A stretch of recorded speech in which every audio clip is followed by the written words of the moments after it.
integral part of Kenya's informal economy. In other news, the National Youth Council has dismissed reports circulating online claiming it is calling for the resignation of Youth Affairs PS Fikirini Jacobs over the fatal shooting of youth activist Cecile Ouma on 30th June. In a statement, the council said it neither issued nor endorsed any such calls, urging the public to disregard the reports. The council added that it has no mandate to demand the resignation of public officials, saying any complaints against government officers should be handled through the appropriate legal and administrative channels. The statement comes as investigations continue into the death of Cecile Ouma during a youth empowerment event in Nairobi's Kariakoo area. Fikirini and 7 others, including 2 of his bodyguards, will have recorded statements with police to assist in the investigations.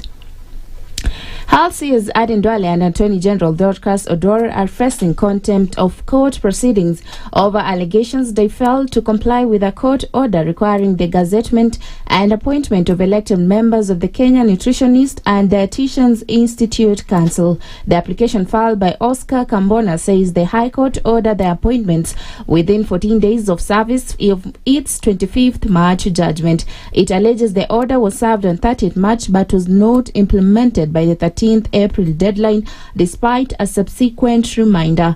The applicant requires the officials deliberately disobeyed the court order, undermining the authority of the court, and is seeking sanctions and immediate compliance. Justice William Musyoka has given respondents 7 days to file their responses. And former Deputy President Rigathi Gachagua has lashed out at William Ruto a day after the head of state described him as a one-term MP and dismissed the opposition's one-term slogan. Speaking in Okoh, Njeri County, Gachagua took issue with President Ruto's assertion that his leadership has been built through experience and a clear understanding of the people's need. He insisted that he introduced Ruto to the mountain. Wewe unasema ulijileta mlimani. Wewe ulikuwa ni mtu, hakuna mtu naamini wewe. Mimi ligijini nikakusafisha. I sanitized you. I was your guarantor to the mountain. Uliponiondoa hiyo guarantee nikaondoa. Sasa hakuna mtu wako na wewe. Tena shida wewe William Ruto umeleta hapa mlimani ni violence. Shida tuko na wewe naye hapa mlimani ni kutoa fujo na kuumiza watu. And that's the news. I'm Sheila Timbor.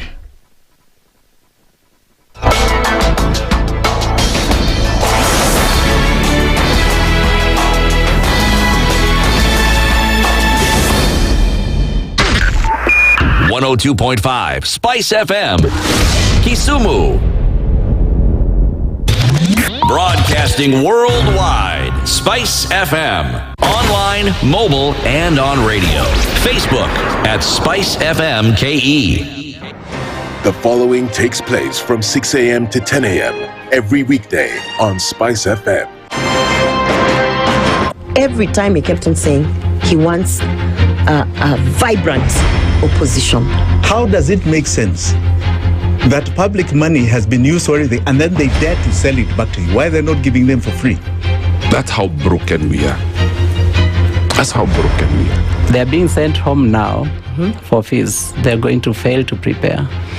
We are compromising the futures of these children. This is the Situation Room, the only way to start your day. The following takes place from 6 a.m. to 10 a.m. every weekday on Spice FM.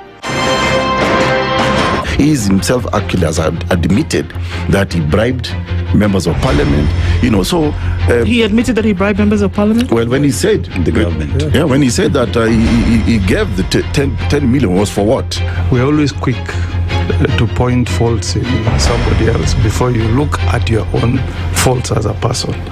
If it was Kanu's day, hii amuka naye leo ungekuwa umeenda bali sana hii. So we must celebrate you. There are 600 million people now globally estimated to be living with diabetes in the world. So it is a major health problem. It's the largest single disease rising pandemic that we're dealing with right now. The Situation Room, Kenya's biggest conversation. The following takes place from 6 a.m. to 10 a.m. every weekday on Spice FM. Presidency is fairly interesting in the sense that it will actually take us to a new consciousness. Swali zile watu waulizi na swali muuliza na shangala ni aje kwani huku kunaendaje? 30 billion shillings annually on travel alone in public service. A Kenyan can even demonstrate every single day of his life that Ruto must go. That is the only message of his demonstration. That is his right. That bribe blinds the eyes of the wise and subverts the cause of those who are in the right. This is the Situation Room, the only way to start your day. The following takes place from 6 a.m. to 10 a.m. every weekday on SpiceFM. SRC's mandate is constitutional. It's not an advice. It's actually something you must do. Like now, you abandon, of course, the narrative of Wheelbarrow, Mutuamjengo, Mamamboga, and all those, that rosy narrative. Your expenditure is 3.3 trillion, and you're collecting only 2.5. Out of that 2.5, you're spending 1.8 trillion to service loans and so forth. That the CDF kit is itself a symptom of corruption. This is the Situation Room, the only way to start your day. The following takes place from 6 a.m. to 10 a.m. every weekday on SpiceFM. Baba should disown these experts and they say they went there on the because he keep on telling us that these experts just you came from Dubai and you found them there already at State House looking for jobs. Government has to has to introduce austerity measures. It's something that this government and the previous ones have not been able to do in this country. We've talked about it so many times. And really, I think you have seen the modus operandi of William Samoei Ruto since he came in. It's just showbiz. This is the Situation Room, the only way to start your day. The following takes place from 6 a.m. to 10 a.m. every weekday on SpiceFM. Parliament has got powers. Let me break it down. The National Assembly can initiate an impeachment of the president. This same National Assembly. Yes. That's our constitution. This is just a continuation of the previous administration, which Ruto was part of. President Uhuru himself openly said that we're losing 2 billion daily. Daily. I mean, come on. Are you saying that we don't have a central bank? If we look at Kenya, both public-private sector, that figure is ranging between 30 to 40%, right? I think it's clear that the government of Kenya is living beyond its means. This is the Situation Room, the only way to start your day.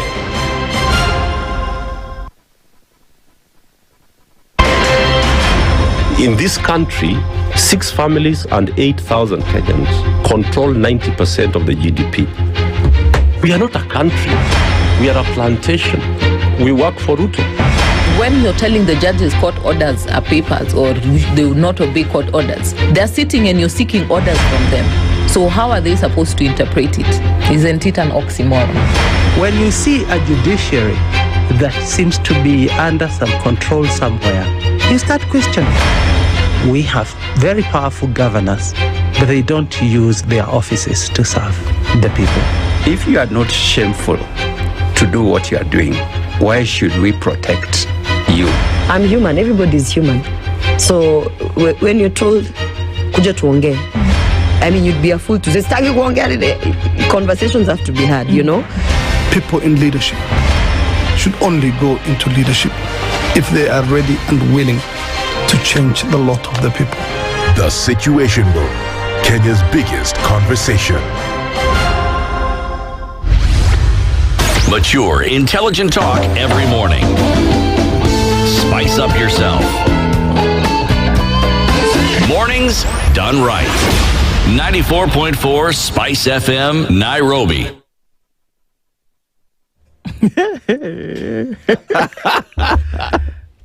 What? I'm sorry. I was being told things of the absurd. Yeah. Hence, my laughter or my mirth this morning.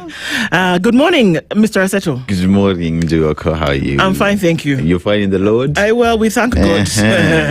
At least. Yes. We are here and I'm grateful. Uko salama? Nashukuru. Wakati nilikuacha jana ulifika mahali ulikuwa naenda vizuri? Kabisa. Na ukamaliza shughuli? Namalizia leo completely.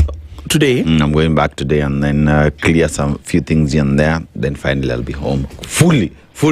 Well done. Yes. Wako aje? Mimi niko salama. Jana nilikuacha kusoma 1 p.m. Yes. Nikakuacha ulikuwa kwenye jumba la Ulimbwende, that is makeup room. Ulimbwende is makeup? Ulimbwende? As in that's the best. Ulimbwende. Makala ya Ulimbwende. Makala ya Ulimbwende. Makala ya Ulimbwende ni episode. It's like an episode 1 of makeup. Yeah. Anyway. Yeah, okay, so we're not going to confuse Nduh this morning. Okay. It's just Ulimbwende. Why are you getting confused? Ulimbwende. Just say Ulimbwende. Just know you'll be meaning makeup. Anyway, good to see you. Good to see you too. I'm loving that shade of blue. Asante sana. See, today we got the memo right. Yeah, there's something. It's a good thing. I hope you're well. I'm glad that you're fine. Yeah. Evelyn, I feel like I've not seen you this morning. I feel like something's like a phenomenon. It's weird somehow. Are you okay? Is that Saba feeling? Is there something? Okay. But we're fine. Everybody's okay. Marion is here, just silent in the corner. Yeah. Joy B, good morning. Everybody, good morning. This is the Situation Room. We've established that everybody's fine. Yes. If you're not, do tell. And then, we can see how we can help you. There is a new girl called Judy Wilson. New girl. I love that name. Oh my God. Judy Wilson. Judy Wilson. It's very British. Very British. Actually, kind of American. Here in this establishment. Yes. Okay. I'm like the ostrich. I saw her name somewhere. Radio Maisha. Okay. Evelyn, huyu anamtafuta yule Judy Wilson. We'll find her. Worry not. Well, today is Tuesday. It's the 7th of July. That's the 7th of the 7th. Saba. Many things happened on this day 36 years ago. And it was a struggle still for liberation.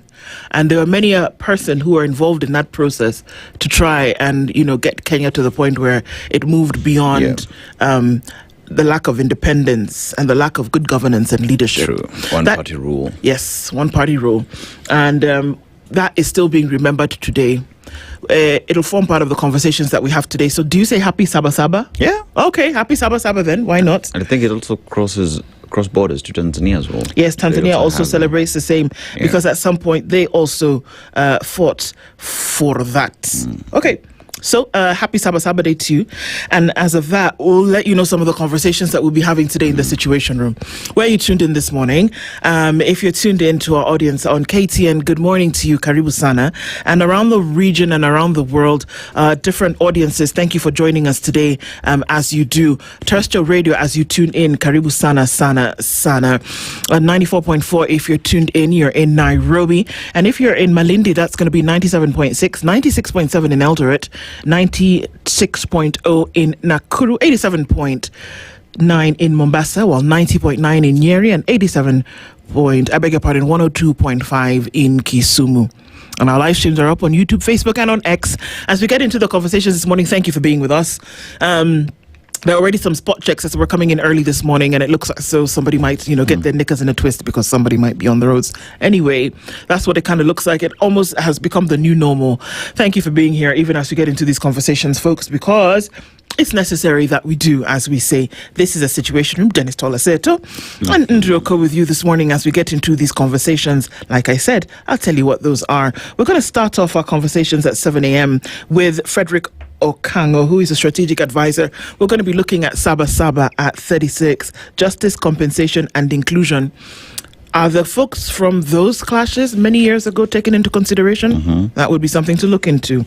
At 8 o'clock, we're going to be looking at the state of democracy, marking Saba in Kenya and Tanzania. Njeri Gavangu is the former Runyenjes Member of Parliament and a second liberation veteran.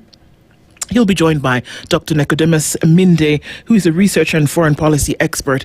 They'll both join us at 8 o'clock for us to delve into this conversation and see what it really means now in 2026. Finally, new road rules. You guys have been asking, NTSA, what exactly is going on? Who's going to be fined what for what? Well, to get the folks of NTSA to come in the room and have a conversation with us has been akin to pulling teeth without any anesthesia. So we're going to talk about it anyway. David Njeri will be with us here. He's the CEO of the Road Safety Association. He joins us at 9 o'clock for that conversation. And then we can ask NTSA questions in absentia. And let's see how those will be answered. Yes? Yes. That's what we're going to do today. Because if there's certain things that people want to know and you do not want to come, then, we'll ask them in the air. And maybe the air will answer. Abi? All right. Yes, Abi. So, those are the conversations that we're going to get into today. Karibu Sana, thank you for joining us.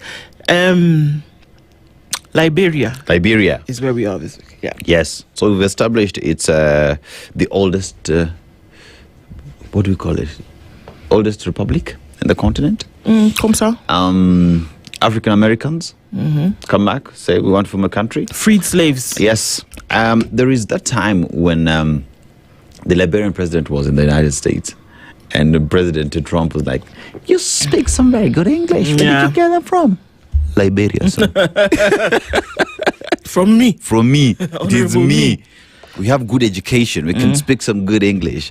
It just goes to show what many out there think about people from the continent. Yep. But let's go to the proverb. When spiderwebs unite, they can tie up a lion. When spiderwebs unite, they can tie up a lion. How would you interpret it? What do you think they mean?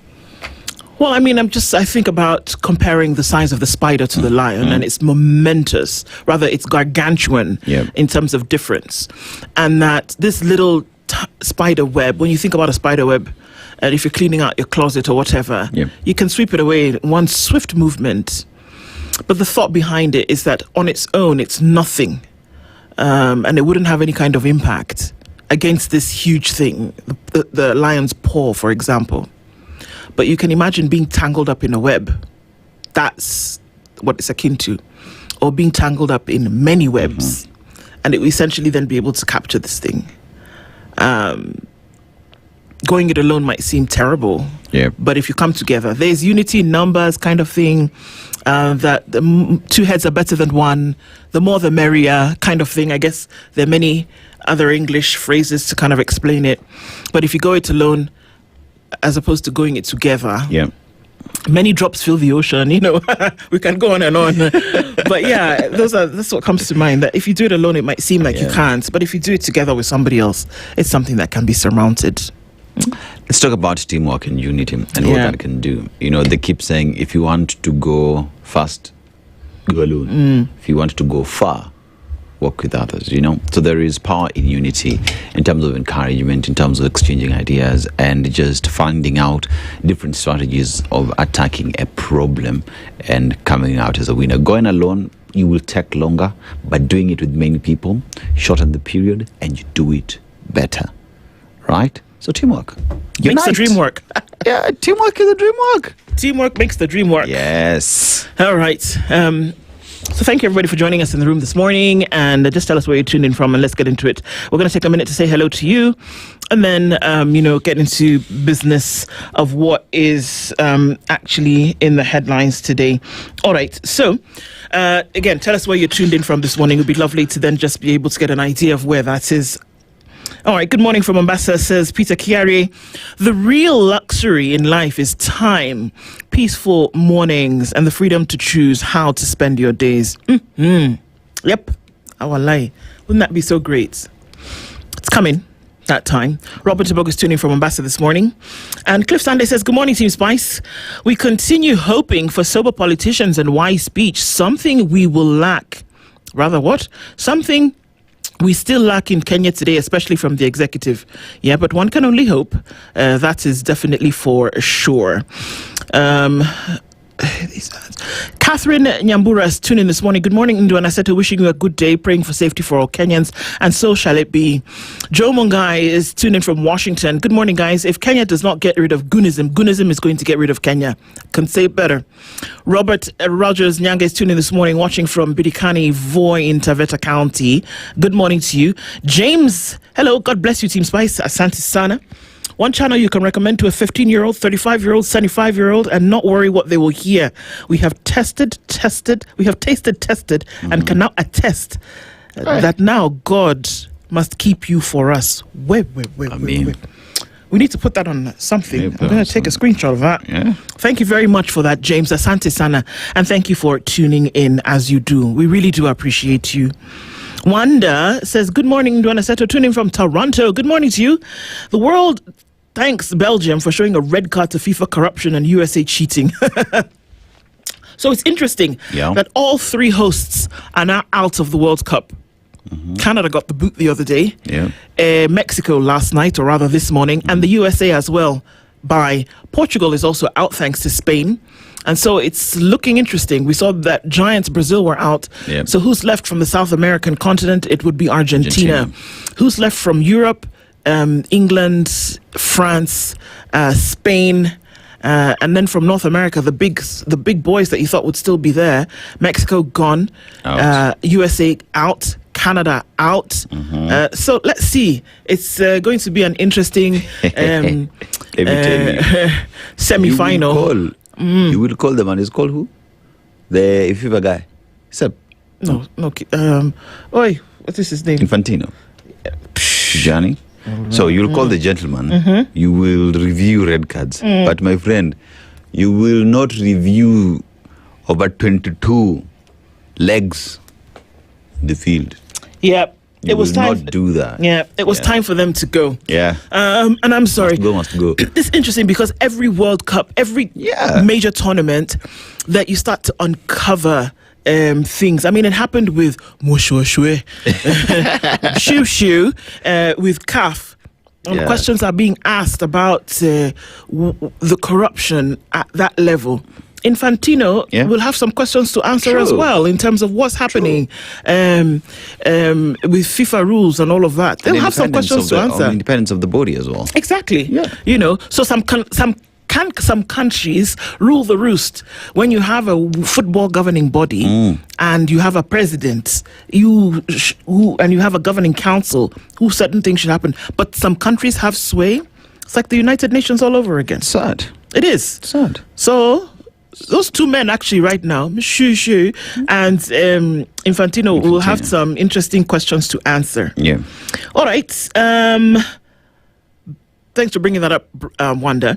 Bernard Ogamba says, good morning, Wana Spices. Guziland is becoming a stone pelting area. Women versus politicians, now teachers versus students in a local school. A worrying descent into mediocrity. My friend, Mon ami, my friend. Did you see that? Where? Students versus teachers. Yeah. How dare you transfer a principal? Crazy. How dare you transfer a principal? In this case, we want the principal. We want the principal. Hey. Sheesh. Nation Gogi says, good morning, Nduh and Nabi Dennis. They know you called it last week when you said His Excellency would reduce this gas cylinders price as a tactic. Yani sisi ubebwaje. The more things change, the more they stay the same.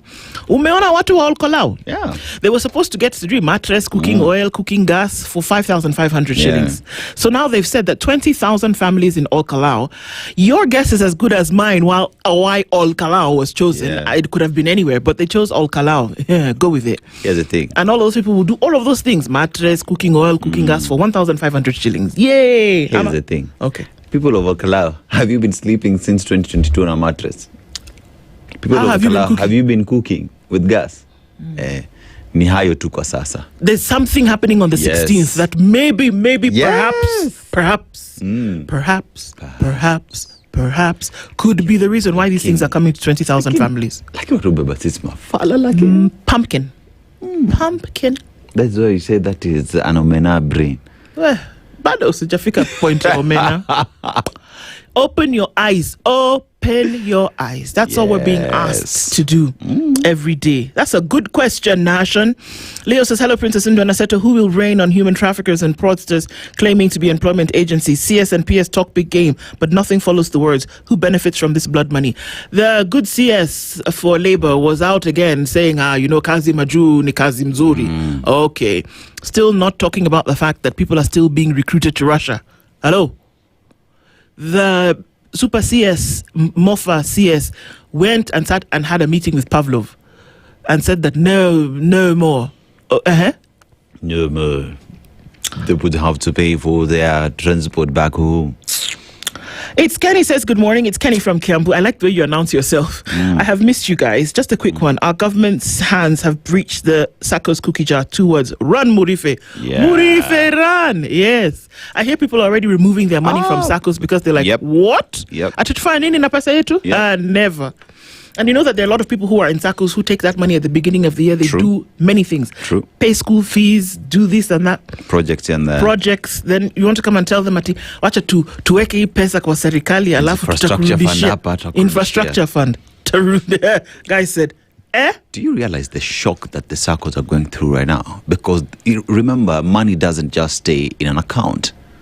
Money goes around to invest and it moves around. Now, so right now, assuming a SACCO has, say, $1 billion bob in terms of savings, they need to find, say, 800 million if people are withdrawing to give back. And that's money they don't have.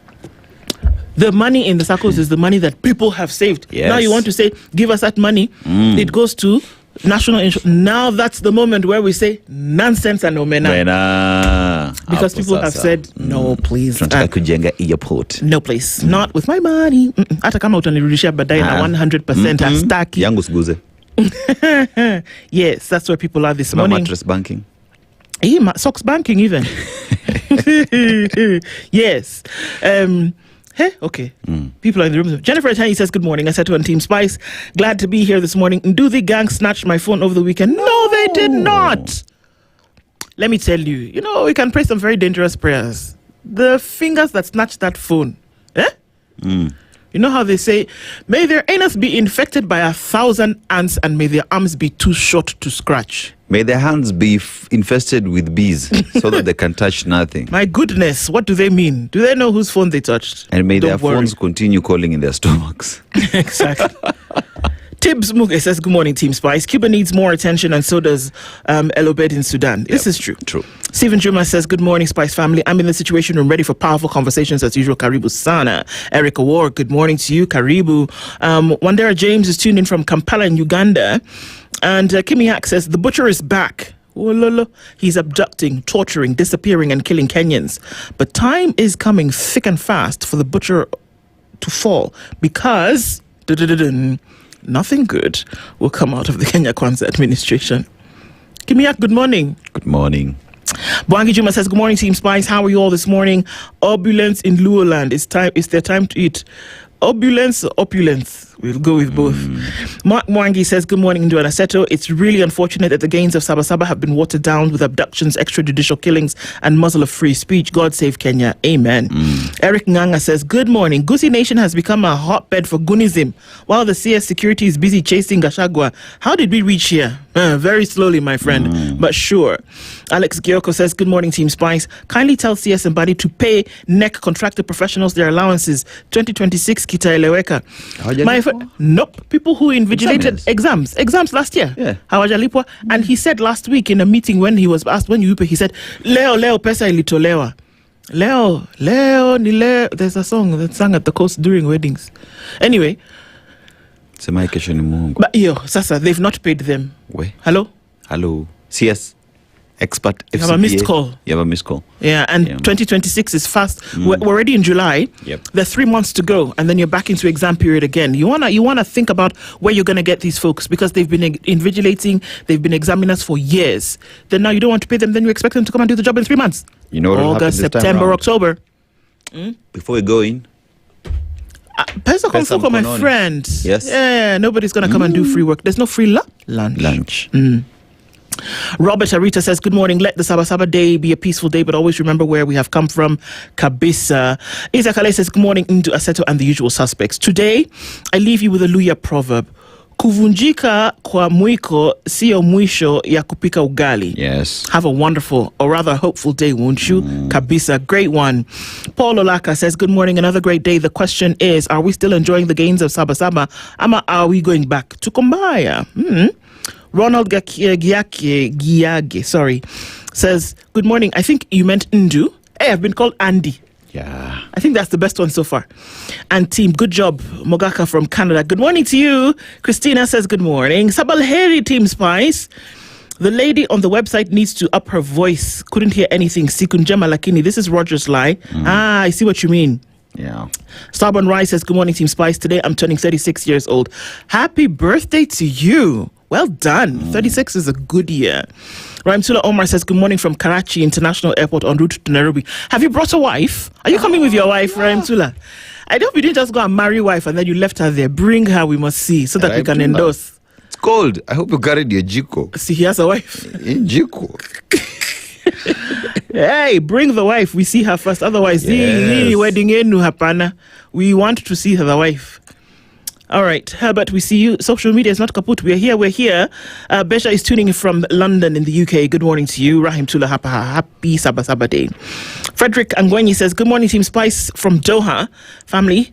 Good morning, our Spice family from Doha. The government of high hopes, nothing hopes for. Next time we have to think before the thinkers. Okay. Keegan Charity says, good morning from Sydney in Australia. Our Kenyan slogan should be where we are cooked. Oh God. Hashtag we are cooked. My God. Sarah, how about this tune in this morning? Good morning, not today. With all the work I've lined up, no demos, please. Sendo. G3 State says, unmanned police barrier at where? AAR. Okay.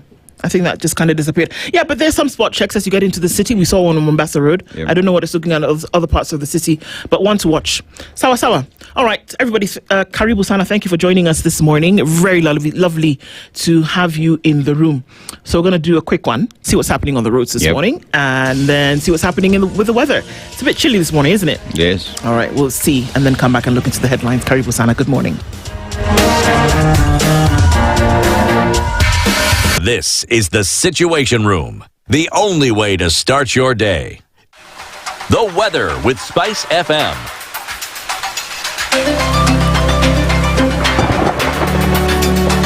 Bit of a chilly morning in Nairobi. It's 14 degrees and partly cloudy. We'll see a high of 22 and a low of 14. It's 15 and cloudy into Nakuru and 14 and mostly cloudy in Njeri. 18 and clear into Kisumu, while in Kakamega it's partly cloudy at 16. Mostly cloudy at 24 looking into Mombasa, while at 25 it's mostly sunny in Malindi. It's 19 in Marsabit, will be partly sunny through Tuesday. 21 and clear into Kampala, while at 23 it's mostly cloudy in Dar es Salaam. Clear skies in a chilly Johannesburg at 7 degrees. We'll see a high of 21 and a low of 4. It's 26 and cloudy in Lagos with a high of 30 today. And it's partly cloudy at 19 in London. It's 31 and sunny. Still monsoon season out in Beijing. Cloudy at 19, still warm for New York. Monday night. Coming into Tuesday, we'll see a high of 21 and a low of 18. Chilled Spice.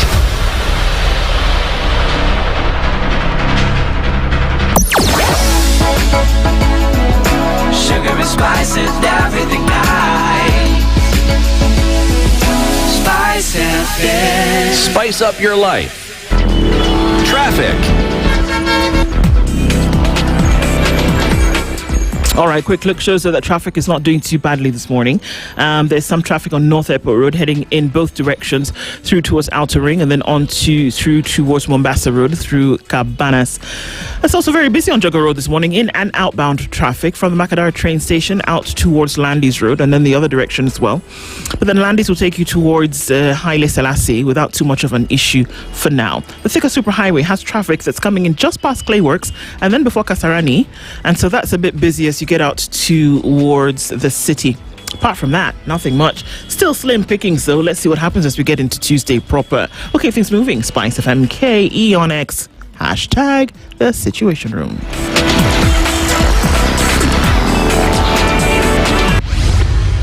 Mature, intelligent talk every morning.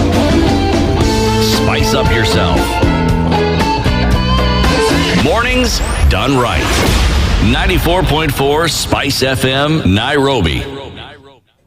All right, so let's look into the headlines this morning, and we'll start on Kenya's bold newspaper, which is The Standard. What does The Standard say today? Are you ready? Yeah. Prison heist. Did you know? Well, now you will. Prison heist. Yes. A rogue payroll clerk used stolen credentials to authorize 41 million shillings in bogus transfer allowances, or rather in bogus transfer allowances for nearly 1,000 prison officers. I'm sorry, even before I get to the second line, I think it's really funny that the place is supposed to serve as a correctional facility is where this heist is taking place. It would seem as though the trip for punishment would not be too long. Yeah. As in, you can just go left. Sorry. Okay.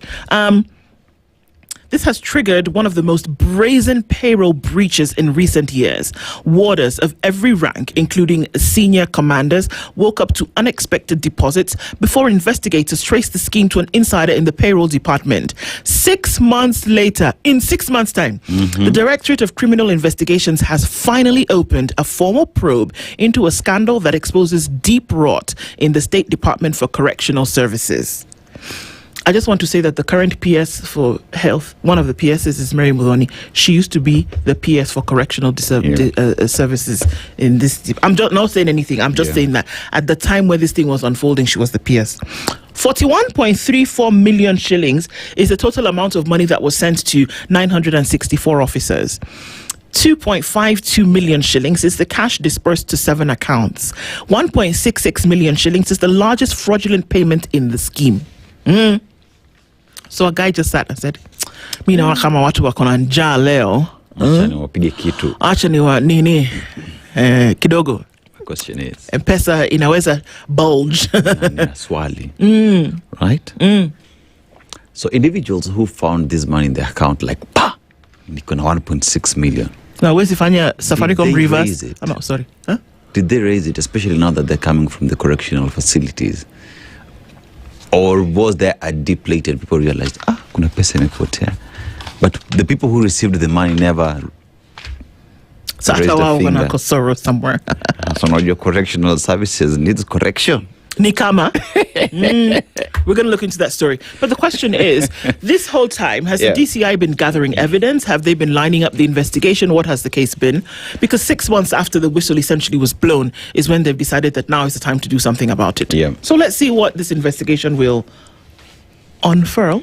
We'll come back to that story in just a bit. People living with HIV... Hey, God in heaven. Oh, Nduh. Son of daughter. Breathe. People living with HIV issued with expired medicine amid supply crisis. How's that for a headline? You don't like it? Okay. Let me go to the next one. Let me see if... in fact, let's play a game. Yeah. Can we play a game? EVE? Yeah. Okay, let's play a game. Let me read the headlines, and then when you get to the one you like, you can say stop. Okay. So that one for people living with HIV issued with expired medicine amid supply crisis, you don't like it? Okay, next. Concern as girls outdance boys at music festivals. Why is it a concern? I don't know. The girls just did better than boys. The boys in this case did better. So why is there concern? See, they just danced. See, it's the girls who outdance boys. Oh, the girls outdance boys. You see now my brain is not working. Yeah. Sorry. The girls just did better. I did put my battery in. What you need to tell the boys next time, do better. Period. Yes. I go to the next headline. Not a concern. It's not a concern. Keumbu chaos and the shadow of untouchable Kisii politician. No? You don't like it? You don't? DCI finally probes 42 million shillings prison payroll heist. Let them keep probing. So why are you being difficult this morning? It's true. Now, this one you might like it. Are you running for president? Yes. You can only yes spend 4.4 billion shillings on your campaign. Okay. We are not asking you where you got the 4.4 billion because it's a ridiculous amount of money. But anyway, you understand? As IEBC, we're not asking you where you got that money from. We're just saying, don't spend 4 billion 999,999,000. No. Don't spend and 1 shilling. You can only spend 4.4. I don't know how they landed at 4.4, but this is a very interesting number. But that we're not even going to ask the question that presidential candidates would be having 4.4, even 1 billion. Do you know that if you were given 1 billion today and you would spend 100,000 shillings for the next 27 years, that's 1 billion. 1 billion, one, like this. 100,000 shillings every day. Yani, you wouldn't even finish. However, okay, if you gave me like 100K. Anyway, I digress. You will spend it for 27 years. That is one. Wrap your head around that number. Okay? 4.4, brother. Let me tell you. Do you know the individuals in this government during the vetting who said we are worth 4 billion, 6 billion? That means if you take your entire wealth, yeah, including the clothes you're wearing, right? You're zero, sulu. That is how much someone is spending to On become election. president. Can you imagine if they lose? 4.4 billion, go. Yeah. So you still don't like the headline? Hey, wait. Are you a person not happy like him? Why are you tensioning yourself? Traders lose millions in Machakos market fire. Lusaka Farouk accused Uhuru of funding Linda Mwananchi. Okay, so what's wrong? Let's assume that he's funding it. Yeah. The people. Let's assume that he's funding. I'm just asking you. I'm just asking. Hospital told to develop policy on bill waivers. Yeah, you gotta do something about this because this nonsense of keeping people's bodies. Yes. At Tujafika Bado, whether you like the headline, okay. Mutua defense Kazimaju as Russia recruitment claims persist. Next. Ebola watch. French doctor recovers as DRC outbreak surges. Where was he treated? In Okoh, Maju. I just want to know where he was treated. Nani here, Mutua. He was infected with Ebola, but he swear the doctor became France's first confirmed Ebola case linked to the ongoing outbreak after contracting the virus while working in Eastern DRC. Following diagnosis, the patient was admitted to a high-security infectious diseases unit where they recovered without any reported secondary transmission, demonstrating the effectiveness of the rapid detection, isolation, and infection prevention measures. While the French case ended positively, the epidemic continues to intensify in Central Africa. Sasa akaenda France. Akaenda France. Yeah. By the way, these people who are supposed to be coming to Kenya, wako wapi? Yeah. So they're being treated as the source. Hawajakuja Kenya. I've asked the question yesterday. I'm going to ask it again today. Wako wapi? If truly it was, there was somebody who kept saying this thing is not about Ebola. Yeah. But whomst am I? Whomst are you? I'm just... Sasa, you know what? Let me just take a break. This one you might like. Robinson Okenye. Yes. Davis Mberia. Hassan Juma. Yes. Every day at True, they're doing us a nice thing. They're telling us about the World Cup 2026.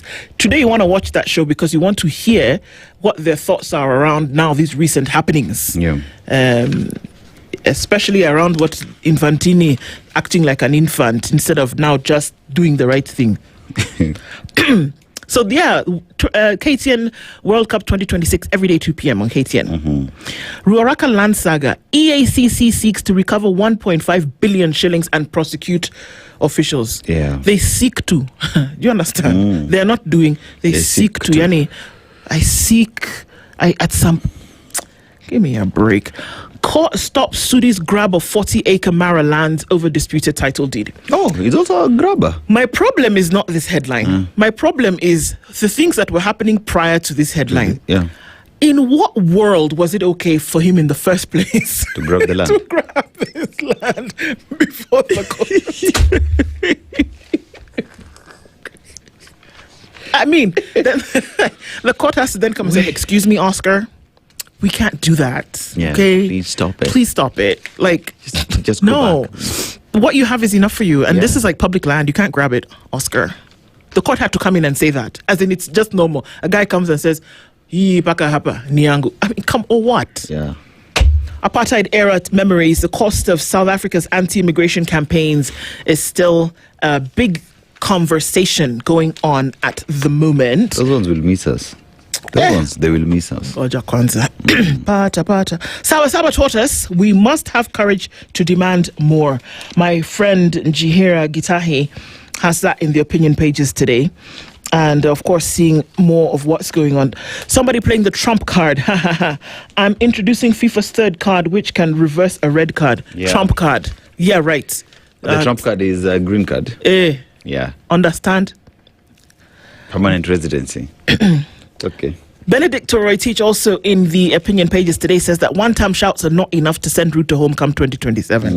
There has to be more. It's interesting because that seems to be the call, that there must be more. Who's going to have the last laugh? On the back page, players to watch in this match that goes on tonight between Argentina and Egypt. There is a lovely lady from Argentina with a very blue and white wig there, and what would look like an Egyptian cowgirl also. It's going to go down tonight. Get yourself a copy of The Standard or get a copy of the e-paper, www.standardmedia.co.ke. Yes, Right. sorry. So let's go to the Daily Nation. If you find a headline that is happy, you say. Gosh, the game finished. Yes. Oh, sorry. Saba. Okay. Today marks the 36th anniversary of the historic Saba protest that launched the unrelenting push for multi-party democracy, culminating the toppling of the one-party state and restoration of pluralism. Human rights activists have planned demonstrations to pressure authorities to address human rights violations, including abductions, extrajudicial killings, and growing political tolerance, which they say stifle civic freedoms. But police have outlawed the planned protest, claiming they have not received any notification as per the law. How the parties conduct themselves will be crucial to averting violence witnessed during last year's demos. Have you had people saying that they would go for demos? No, sir. You've not? Well, I mean, people are going to commemorate the day. I haven't had any plan or something. Or maybe, I'm just living with my head in the sand like the proverbial ostrich. I don't know. There are certain police officers who said, Mukitoka, we will deal with you. Shaonda kutuma threats. Now, Sifuna's turning point. A meeting hosted by Trans Nzoia Governor George Natembeya endorsed Nairobi Senator Edwin Sifuna to vie for presidency, following which leaders allied to the Linda Mwananchi faction have vowed to fight for the registration of the movement as a political party or explore another outfit should the legal hurdle become insurmountable, signaling a parting of ways with ODM. Sifuna for president. This is the thing, though. Yes. Has he opened his mouth to say? It's just like the other day, JB Muturi endorsed Kalonzo. Kalonzo, yeah. Everybody else is endorsing it. People can endorse you, but does that mean that you're actually going to do it? So campaign cash cups push to stop politicians buying seats. So the total amount that should be spent during these during these elections. Now, let me go even deeper. So all the wards, MCAs, the amount that all of them can spend is 5.6 billion. So ukihesabu constituencies, that is 290. The total amount is 5.2 billion. Now, county is 2.3 billion. Presidential, 4.4 billion. A total of 17.7 billion shillings is the maximum that should be spent. Oh, it's everybody. Everybody. So how do you calculate? Yeah, so si president mnakuja mnasema niko na 1 billion. President Nduh, President Aseto, mulispend pesa ngapi nyinyi wote? Right. Or to say that mimi niko na 1 billion. Yeah. Musikuje kuni edge out. Yes. All right. Yeah. Got it. Focus on AI as East Africa marks 5th Kiswahili Day. Okay.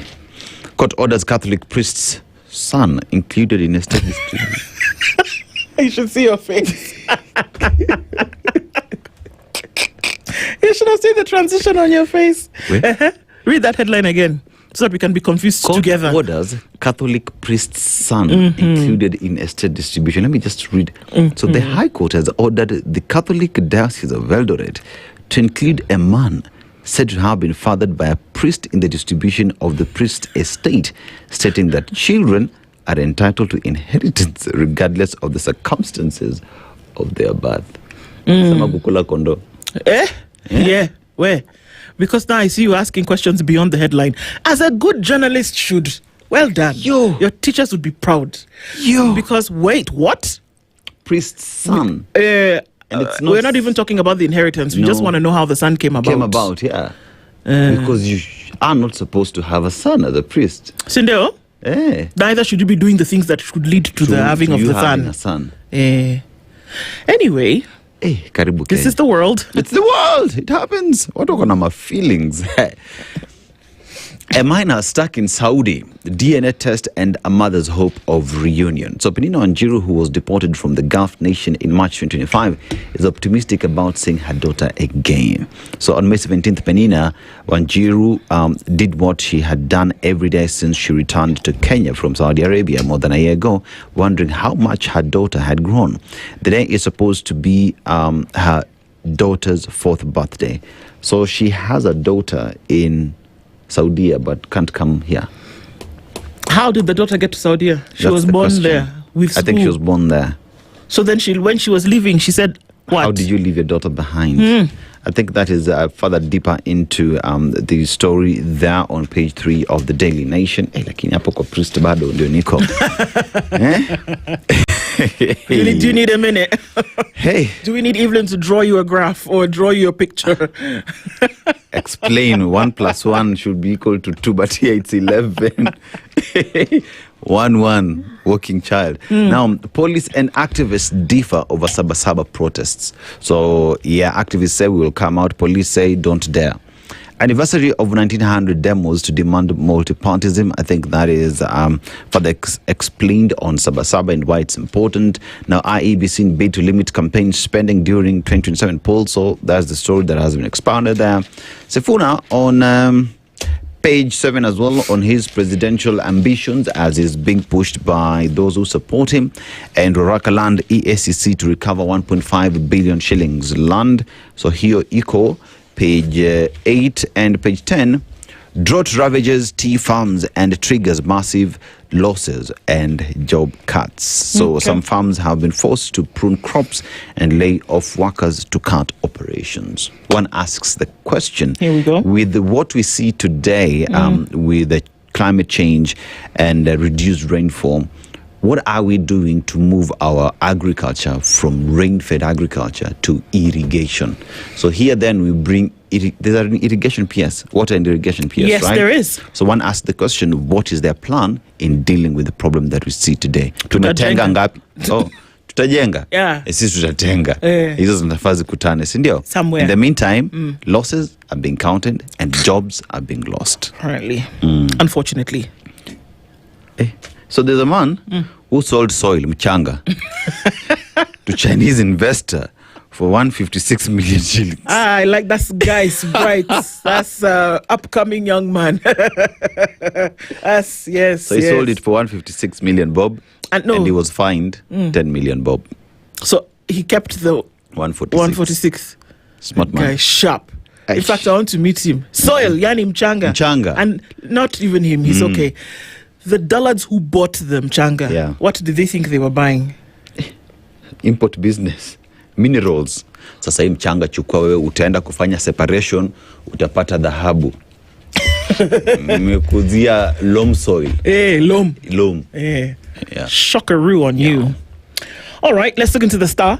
Rice creates 280,000 jobs in Ruto food security campaign. I like to hear it. Irrigation surge, 770,000 acres under irrigation, 2,245 registered farmers in Bura. Nyabura. Okay. I should just keep on going. 70 to 100,000 direct and indirect beneficiaries of the Bura irrigation scheme. 35,000 acres leased by private investors for rice and 50,000 acres leased for sugarcane in Bura. 32,000 acres Bunyala irrigation scheme land currently under production. 1,500 acres under maize in Galana Kulalu phase 1.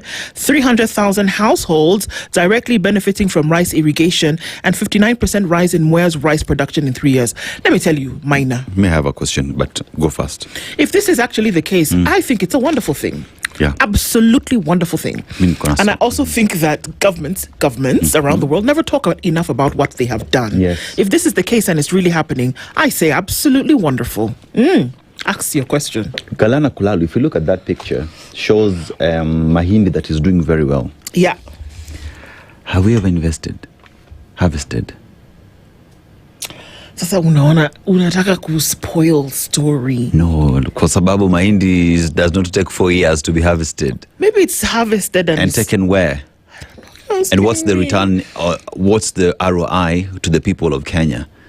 Because it is the taxpayers who paid for everything. So at the end of the day, we need to be told we harvested 1 million bags that have gone to NTPB to do ABCD in terms of food security.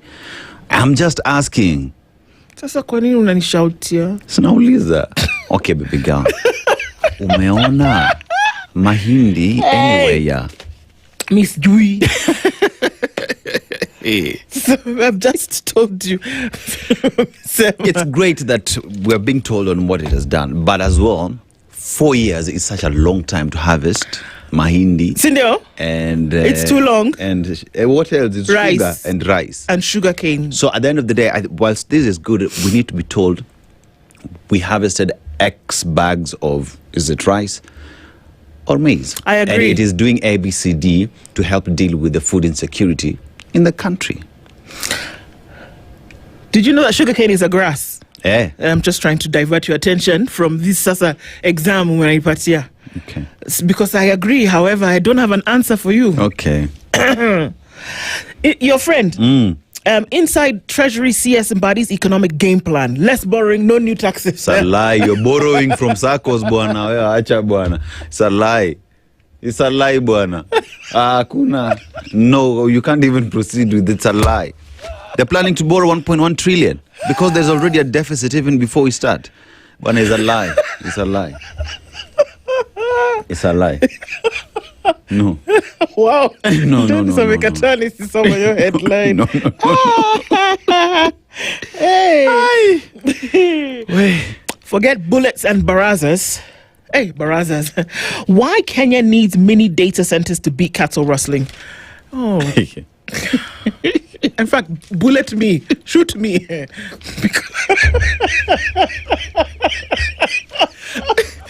We need what? Mini data centers. Let me tell you where data centers were never installed. We were told that every market, every mamamboga will have what? Wi-Fi. Wi-Fi. Those are data centers. Show me. You want to have data centers in 1 million plus cattle to Bwana bullets. Anyway, it's a good thing. Please keep on pushing. Oh, okay. Mm-hmm. Driver in assault of drunk passenger let off the hook.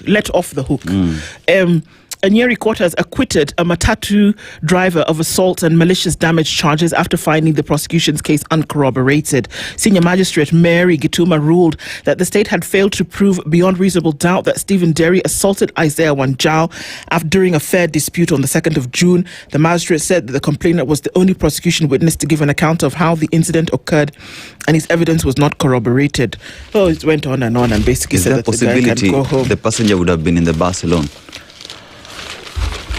So the only witness that is there is him and the people who assaulted him? Yes. So what corroboration do you need? I wonder. Maybe that day the magistrate wasn't feeling on top of the world. Anyway, that's what it looks like in the headlines today. Thank you for being here. We talk Saba data centers and bullets. It's 7 o'clock. The latest news from around the world. 94.4 Spice FM.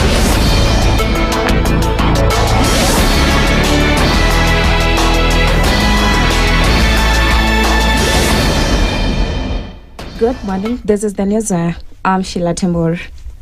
Activists and human rights group are calling on Kenyans across the country to take part in today's Saba protest. The group said they will march to Parliament to demand an end to abductions and alleged extrajudicial killings. They say police have been notified of the demonstrations, which they insist will be peaceful.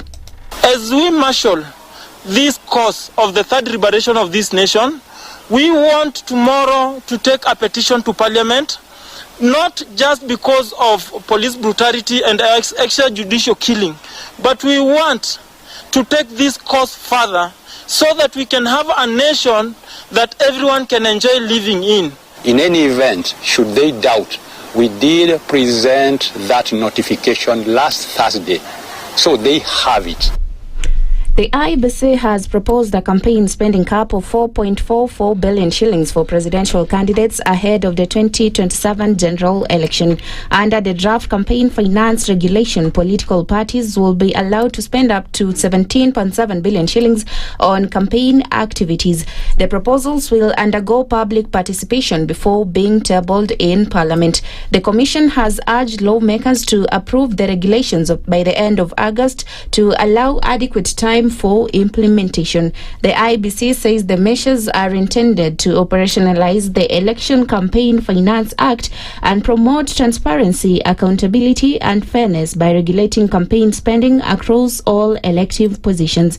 The Commission has also proposed spending limits of 5.63 billion shillings for ward representative elections, 5.26 billion shillings for parliamentary elections and 2.39 billion shillings for county elections.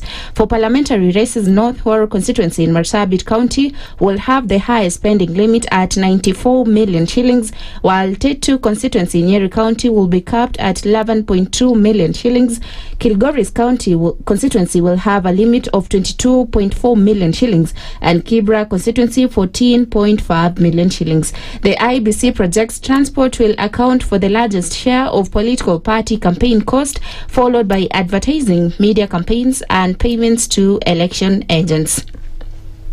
PLP leader Martha Karua has criticized the government over what she described as continued violations of the law and the rights of Kenyans. Speaking during the launch of the party's offices in Nyamira, Karua said many Kenyans continue to face economic hardship while their concerns remain unaddressed. She also revealed that opposition coalition leaders are working towards fielding a single presidential candidate to challenge President William Ruto in 2027 general election.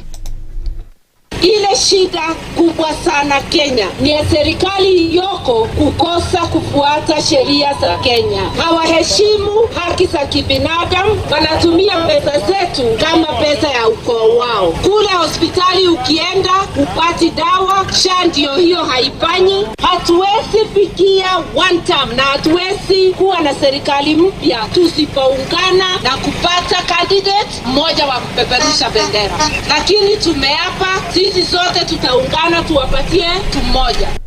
To matters health, the government has assured universal health coverage workers that plans to transfer them from the national government payroll to county governments are on course. In a statement, Health CS Aden Dwale said the transition will see UHC workers employed on permanent and pensionable terms. He noted that the workers were initially expected to be absorbed from 1st July, but the Public Service Commission extended their contracts to 30th June to allow for administrative and financial preparations.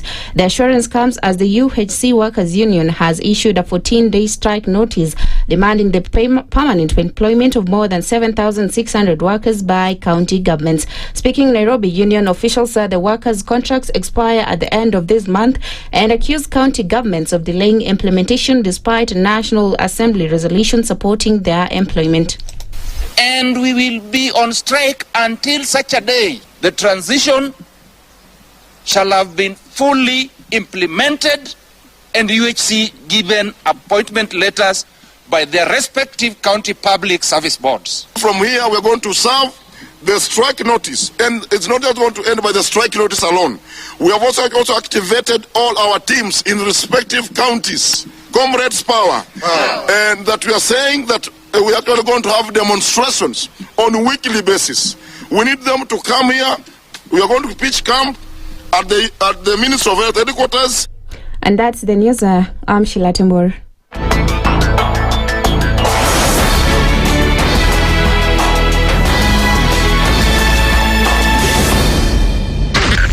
SpiceFM, Nakuru. If we just gloss over issues and hope that time heals, then we might find that in generations to come, we might be back at the same situation. And the whole thing is born of stolen elections. Spice. When it comes to the decisions you make, you must be independent. There's no way you can allow one institution to dictate to you how you're going to conduct your operations, how you're going to decide cases. It's a no. When you weaken the institution to the point where they cannot take action, then you realize that politicians have to come up and now start dealing with the issues. That conversation has to die. Our politicians do not like the hard stuff. We must insist on the path of doing things right, whether popular or unpopular. Money changes hands. That is a fact. If you have political goodwill at the highest top, like in Rwanda, then corruption will be an issue of the past. If you don't have political goodwill at the top, we will pass laws, we will amend laws, we will continue passing laws and re-amending laws, and nothing will happen. This is the Situation Room, the only way to start your day. Mature, intelligent talk every morning. Spice up yourself.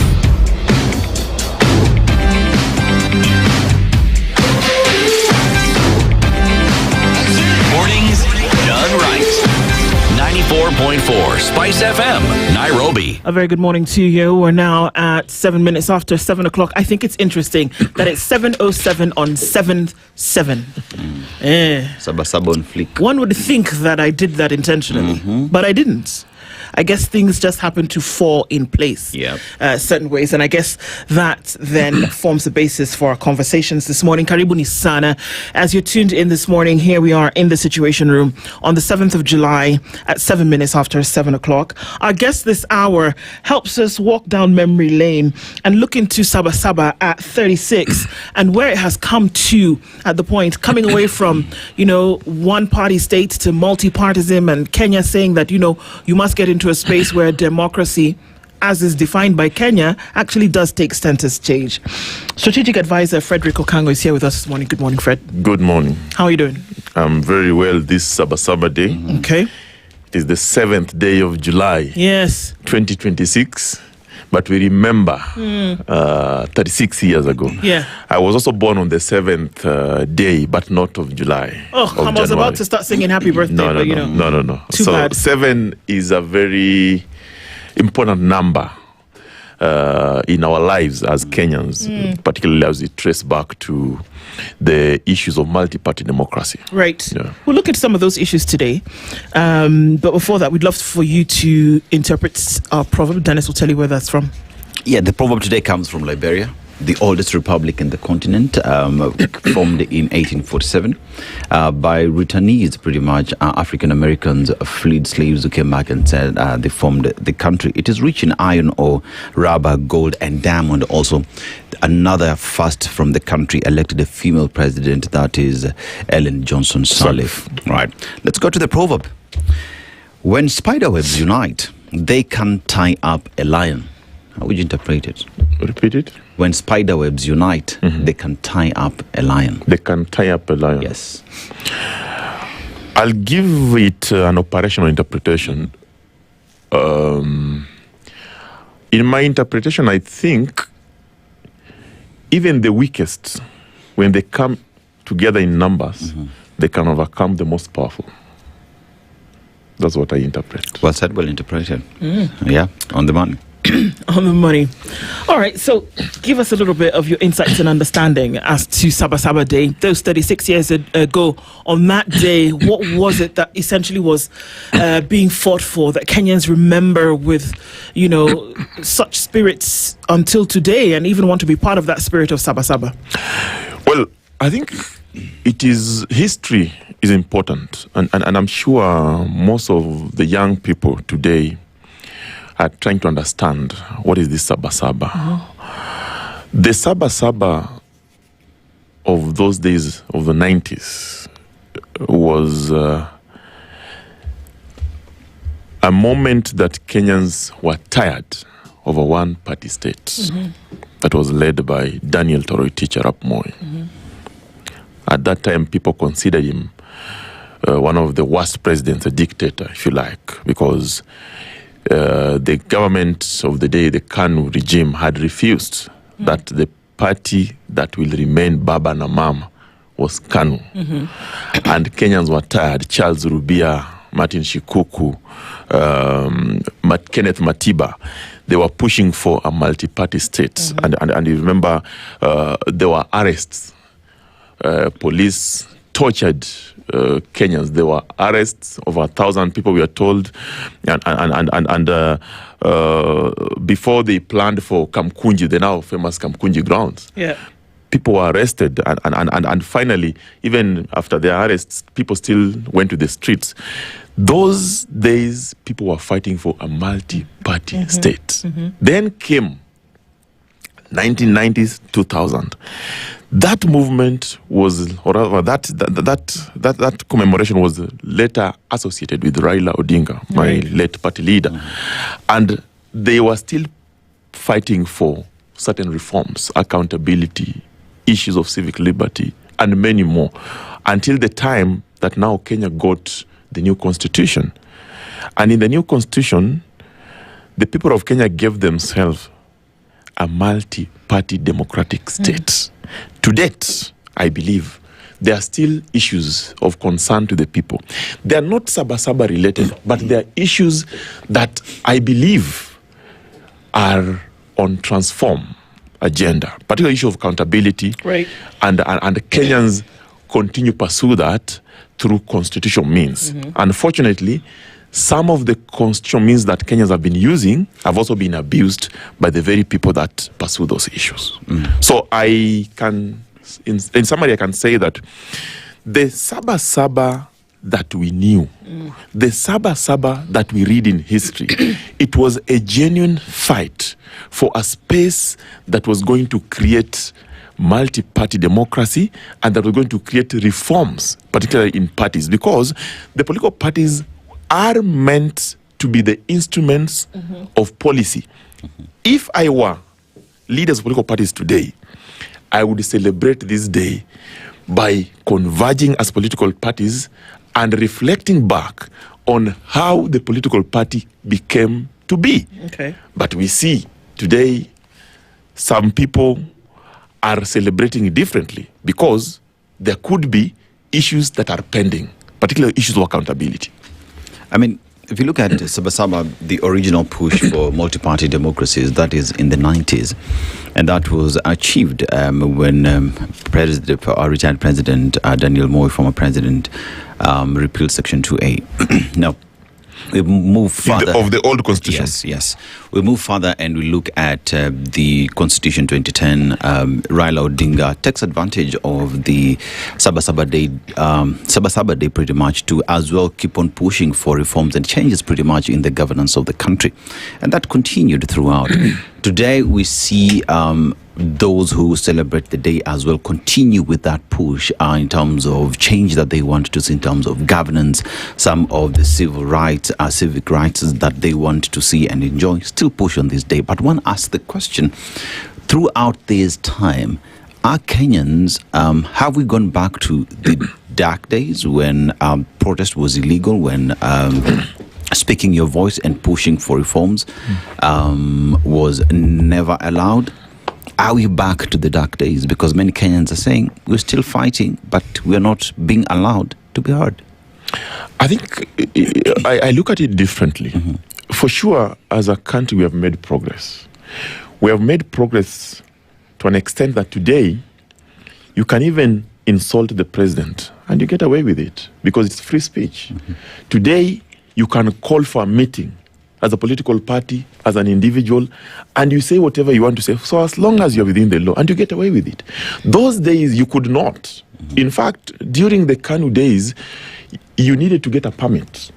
Today, you don't need a permit. Today, you need to inform the relevant authorities that I intend to do this within the confines of the law, Article 37, and you shall proceed.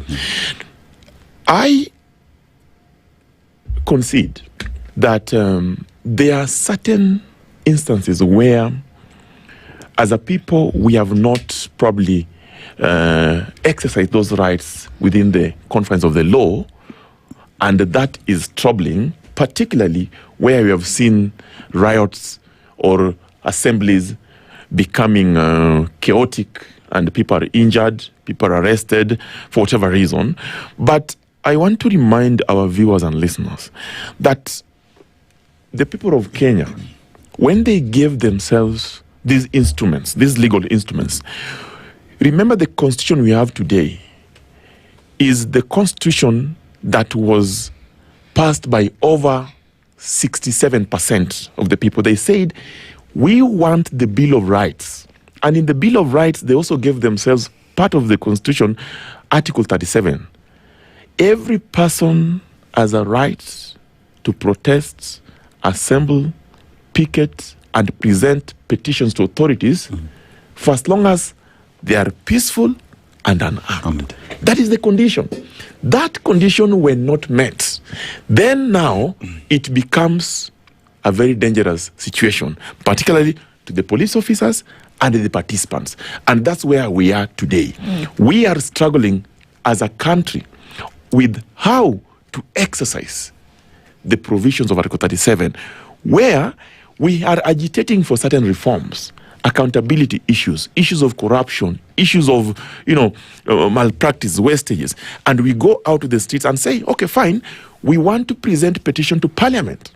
But as we do so, we have a genuine cause. But in our cause, we are infiltrated by people taking advantage of the very, very noble cause to cause chaos.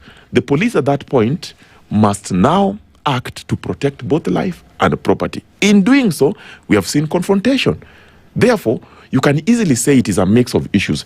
There are genuine cases, but also there are cases that are not genuine in terms of exercising this right, and also in terms of expressing ourselves as far as accountability issues are concerned. So I agree with you. There are instances where we seem to be going back, but it is a mix of issues. It is a mix of issues. What is it that we must do as a country to ensure that we are on the trajectory of reform that we'd want to see? Because every time we see things, I'm sure we are not the same way we were in 1990s. We don't want to be the same way 10 years to come, the same way we are today. Kenya must progress. And even this new constitution, the drafters told us that it has got 20% defect. So it means if we're to have a perfect constitution, then there are certain things that we have to do. And maybe as we continue, I'll tell you what the panel is doing about this and what the reform agenda have been proposed by various stakeholders in doing so. Well, let's get into it now, because if we're talking about the fact that 36 years later, when folks were, it was a bloody conflict 36 years ago, Saba. Yes. That was life lost and the people who were injured, and that there was a reminder that you cannot actually just stand up and make your desires or will heard. I do agree that over time that has progressed significantly, whereby people then have, to an extent, freedom of speech and or association, but that you can still see the desire to allow you your freedoms and your rights, but then they're curtailed to a particular point. So what are some of those things that's getting to a place where you can truly say that these rights are being observed and respected? What are some of the things that are being done? Because I hazard a guess that the intelligence agencies, for example, they've got the expertise. That's why they're there. They have the equipment. They have the wherewithal to decipher, to tell the difference between somebody who is armed and dangerous during a protest and somebody who is not. The people who lost their lives know. The people who were killed by the bullets of police were unarmed. Unarmed. And it takes time for you to shoot, focus, fire. Or rather, to focus, fire, kill. It takes time to do that. Absolutely. So what reforms are being taken, or what reforms are being done right now to ensure that security agencies can look at a crowd and decide that we're not going to shoot here, we're not going to throw tear gas, we're going to allow them their constitutional rights to protest, to picket, to remember, to commemorate, and not kill them? I want to take us back.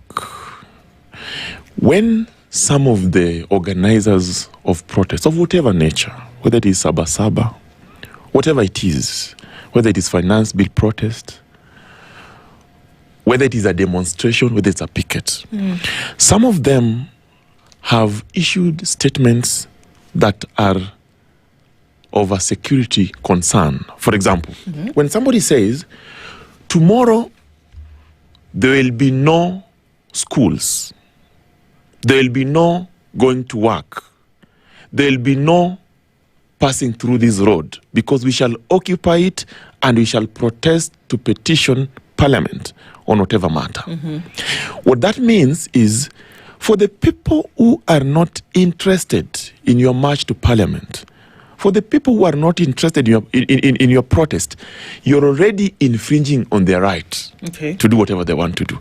That sends a signal to the authorities that there is likely to be people that their rights are being infringed on and they must be protected. So the police come out and protect the rights of those who are protesting and those who are not protesting. By killing others? No, not by killing anyone, by ensuring that that protest is peaceful and everyone enjoy that right in equal measure. How do they ensure that the protest is peaceful? I really, this is what I was asking the ways. How do they ensure, how do police ensure that a protest First of all, peaceful? It is a requirement.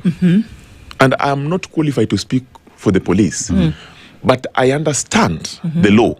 It is a requirement that every person who organizes a protest or demonstration must first of all inform the police through officer commanding station. Yes. That is what the Public Order Act says. Yes.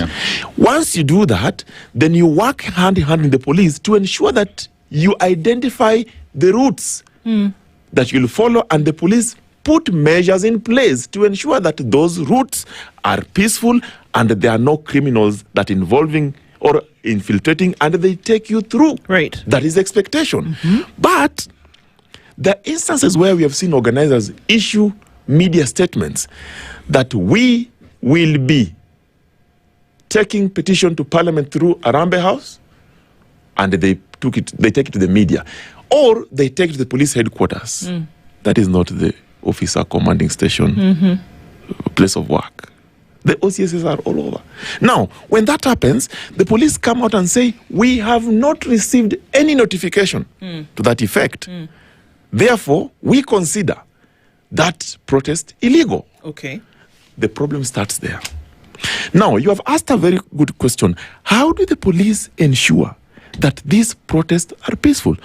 Majority of our police officers remain professionals. They are trained to protect life and property. And I have seen instances where the police plead with the protesters and tell them, please ensure that you identify your team and don't allow criminals to invade. Don't allow criminals to infiltrate. Because when you do so, this protest will cease to be a peaceful protest and it become a riot. But the protesters sometimes also become violent and they say, no. We know our people, allow us to go. That confrontation, when it starts, it becomes very difficult to protect life and to protect property. But I admit, there are instances where the police officers have also used excessive force and we have seen death.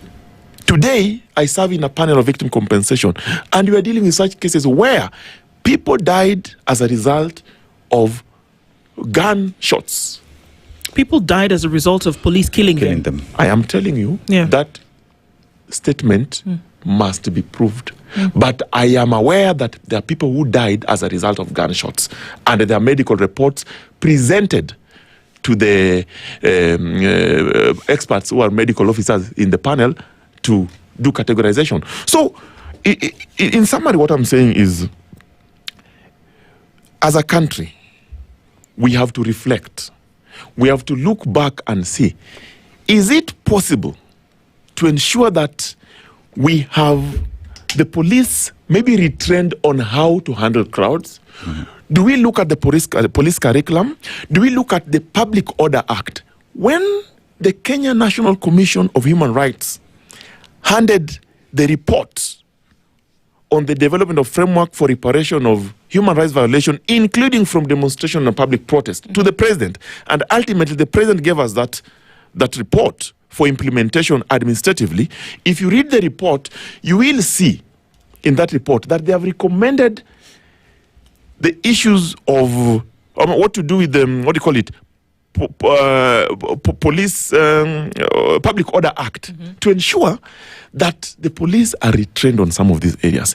The panel itself has seen it fit to engage a multi-stakeholder team to ensure that we now have serious police reforms in their conduct, in dealing with the demonstrators. Because it is true that the public, when they go out to demonstrate, there are confrontation between the public and the police, and people die. Fred, do you think that police should use live bullets during situations No, they should like not. this? They shouldn't. The police should not. So that's a one prerequisite whereby you say, for example, that you can use rubber bullets if you need to.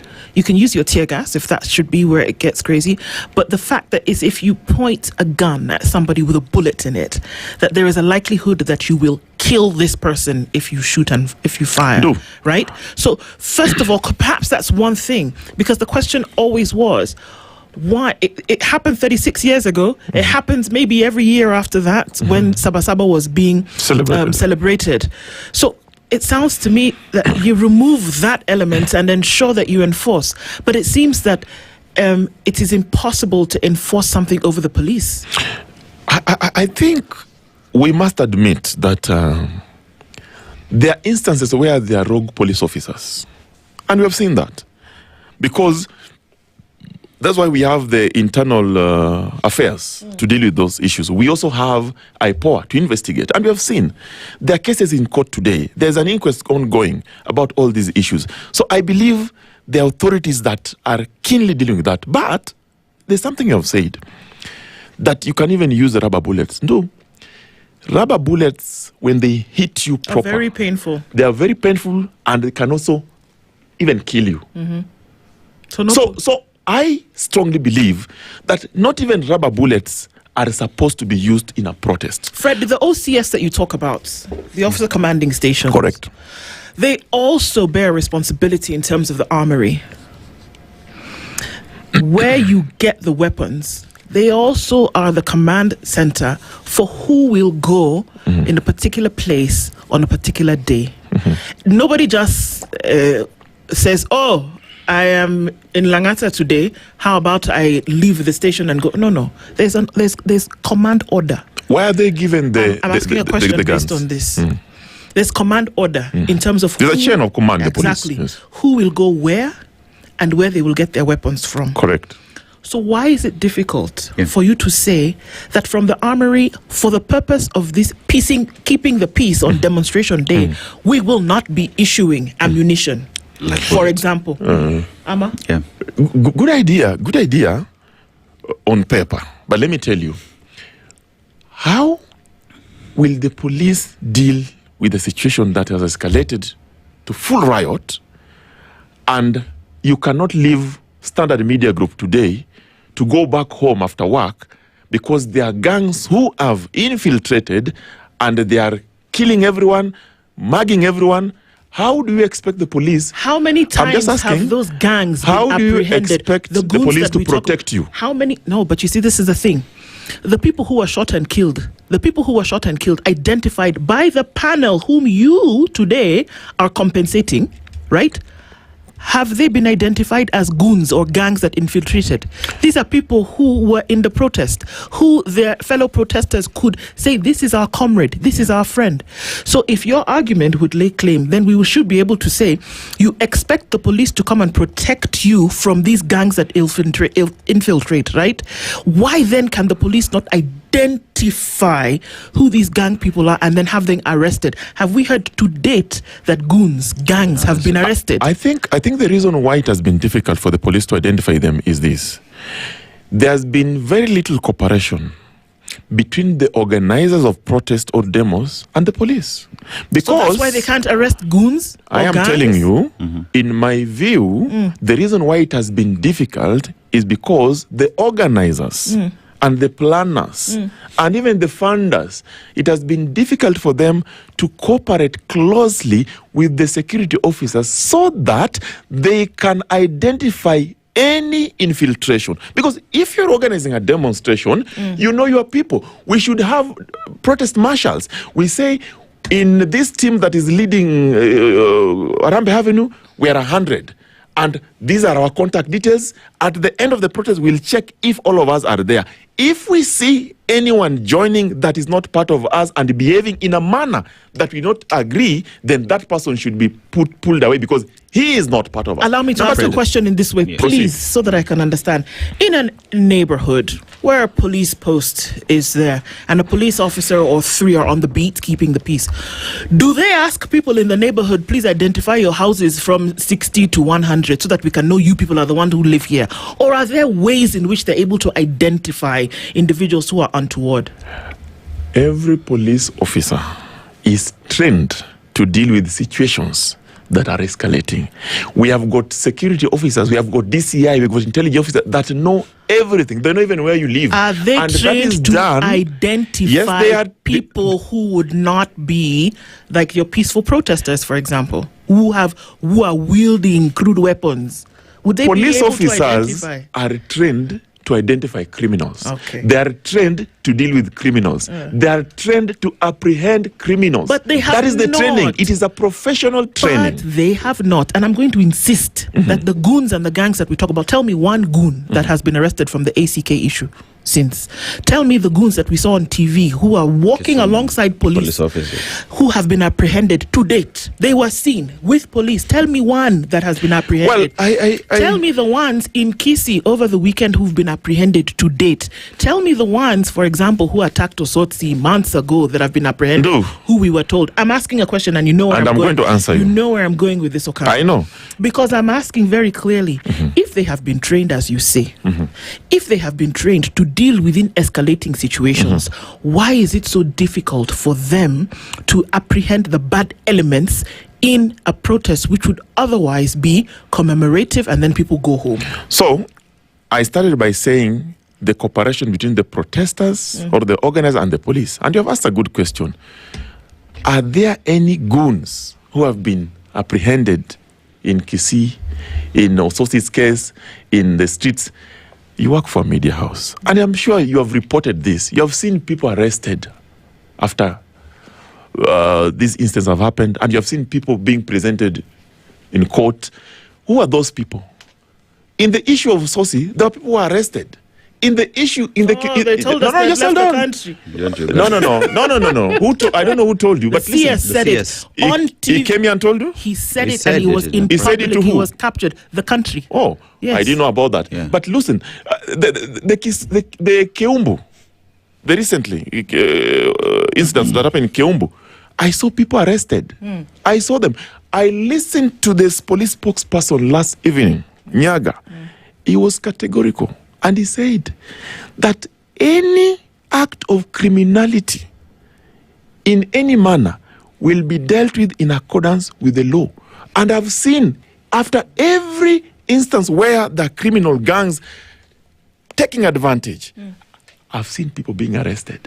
What you must ask is, how come these people maybe have not been convicted? That takes us to the investigative pattern. It takes us to the ODPP and many others. But I'm sure investigation also takes some time. But I'm not defending the police of doing wrong things. No. I'm trying to tell you that I believe that as a country, because we don't have a police force, we have a police service that is professionally trained. But within the police force, we are also aware there could be some elements of people that are not professional in their conduct. And that's why we, as a people of Kenya, always strive to ensure that we reform every time we proceed. That reform demands of me, you, and him to put suggestions forward. You have just said that, is it possible that the police OCS tell the troop that, no, there's a protest, there's likely to be a confrontation, please keep your guns away. Maybe use batons, I don't know. Those are issues that we can now start talking about. I mean, Okoh, when you look at the notification that is required by law, the notification is not permission. And that is also a judicial decision that was given. The court gave a decision, a ruling, that seeking notification is not seeking for permission. The police should not mistake that notification is permission. That's true.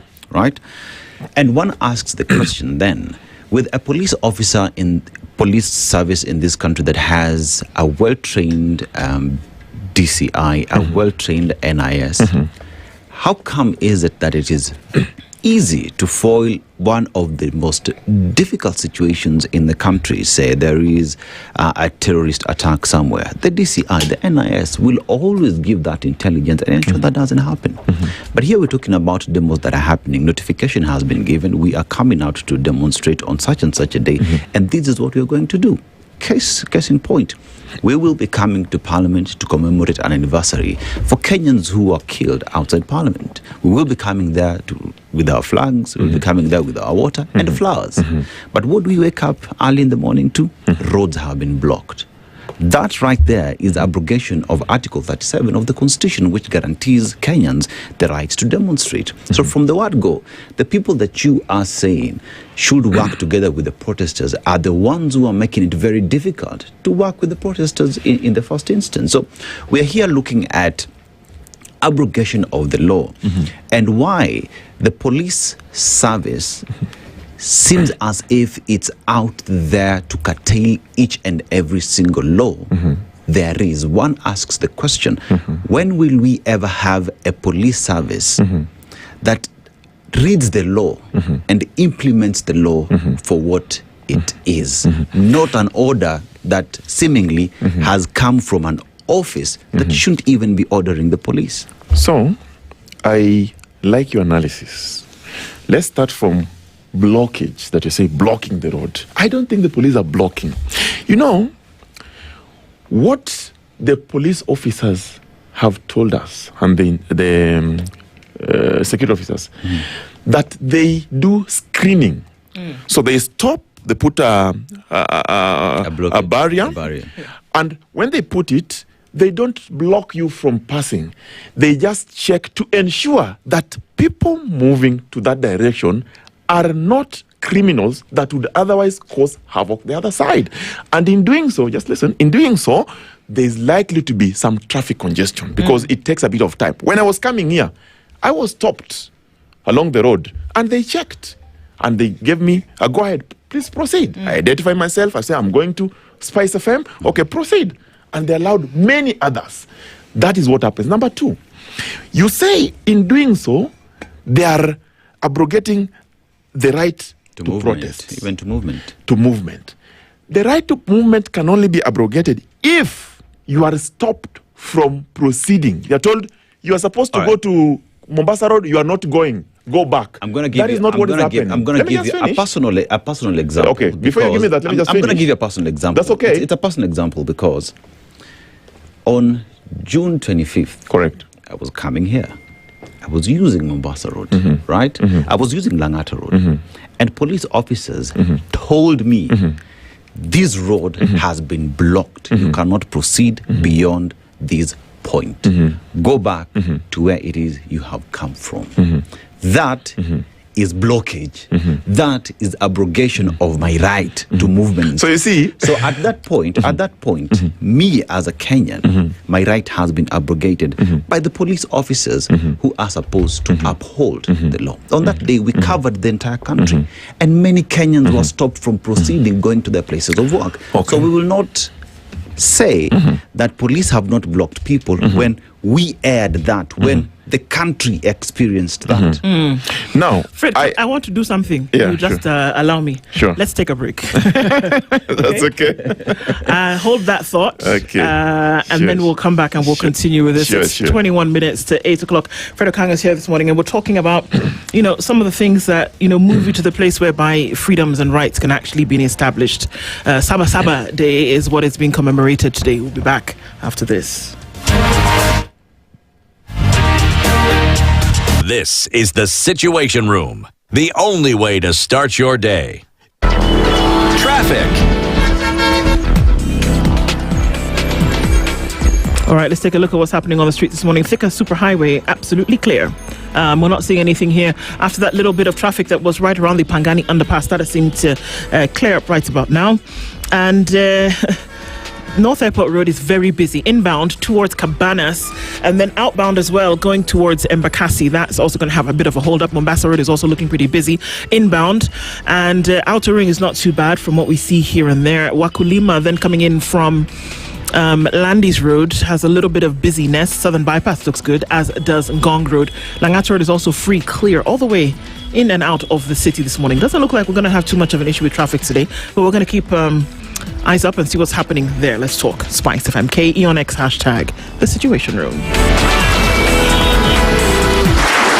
Hello, I'm Tunima. This is Speak Live. Can we talk?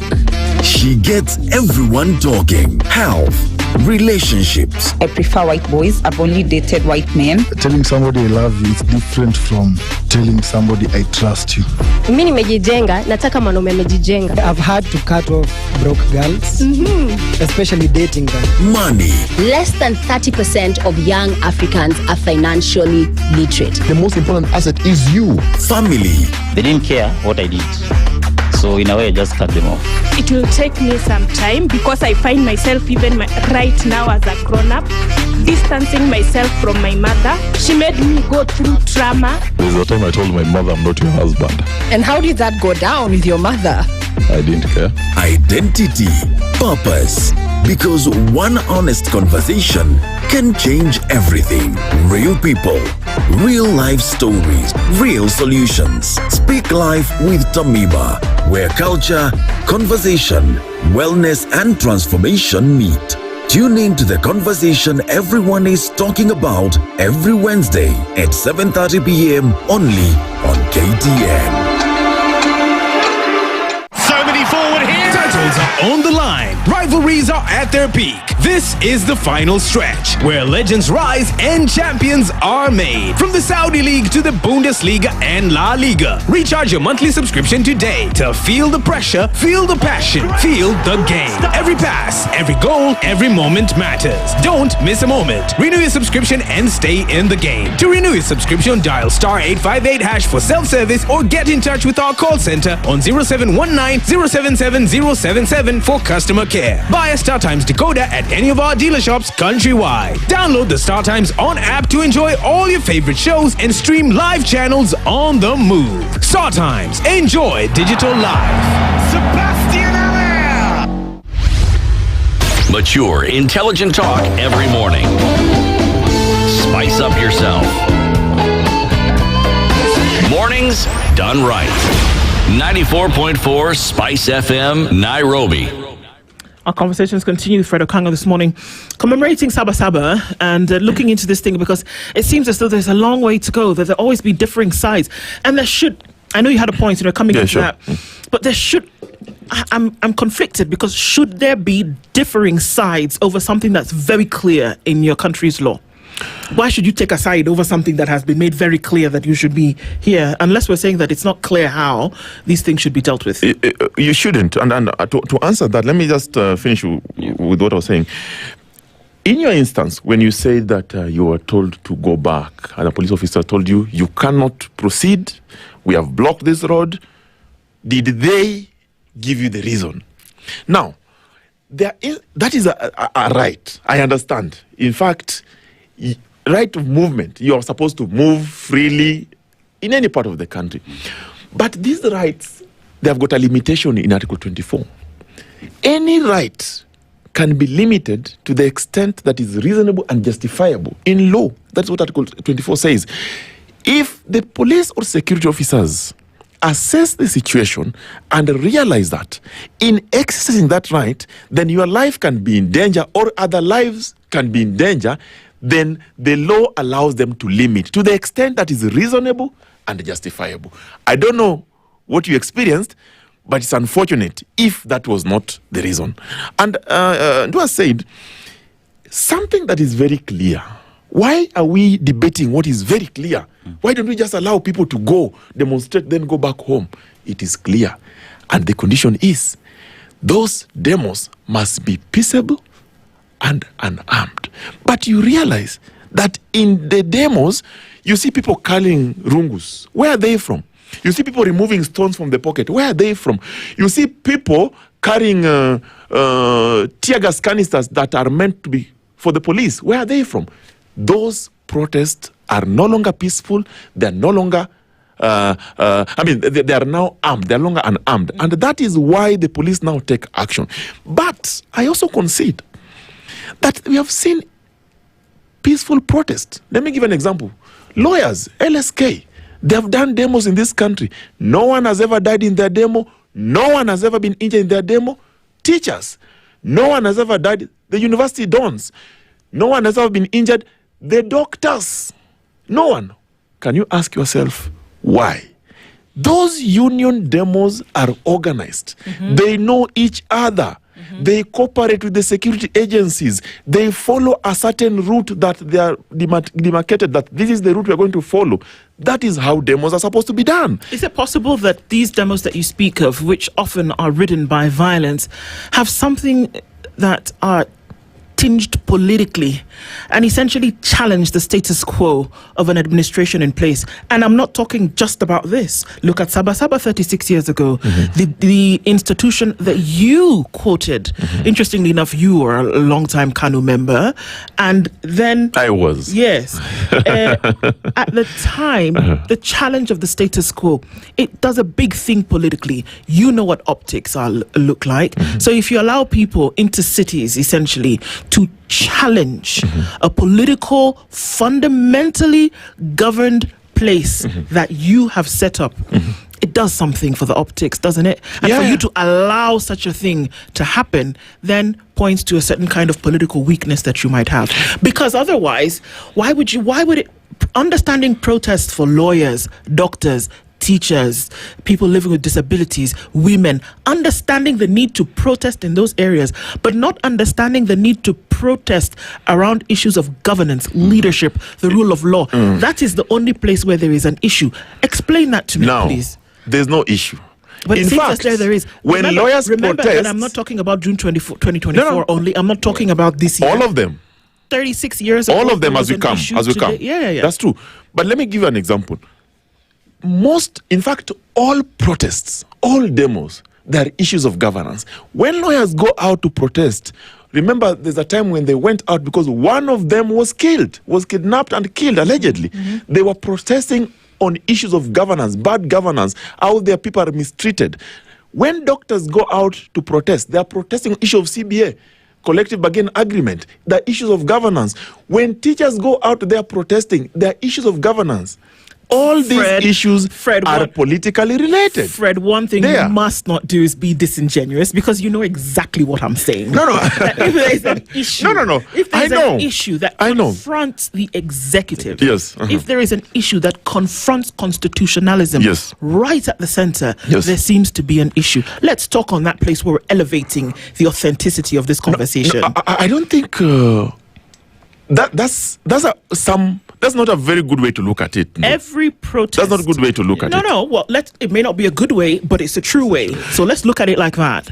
When people were protesting in the 90s, they were protesting en masse because the issues that were affecting them, they were affecting everyone, and the people made a decision that we want multi-party democracy and we want a state that we can have political parties compete. We don't want Baba na Mama. Were they allowed to protest peaceably? They were not. Exactly. They were not allowed because at that time, that was the law. KANU was the law, KANU was the rule, KANU was Baba and Mama.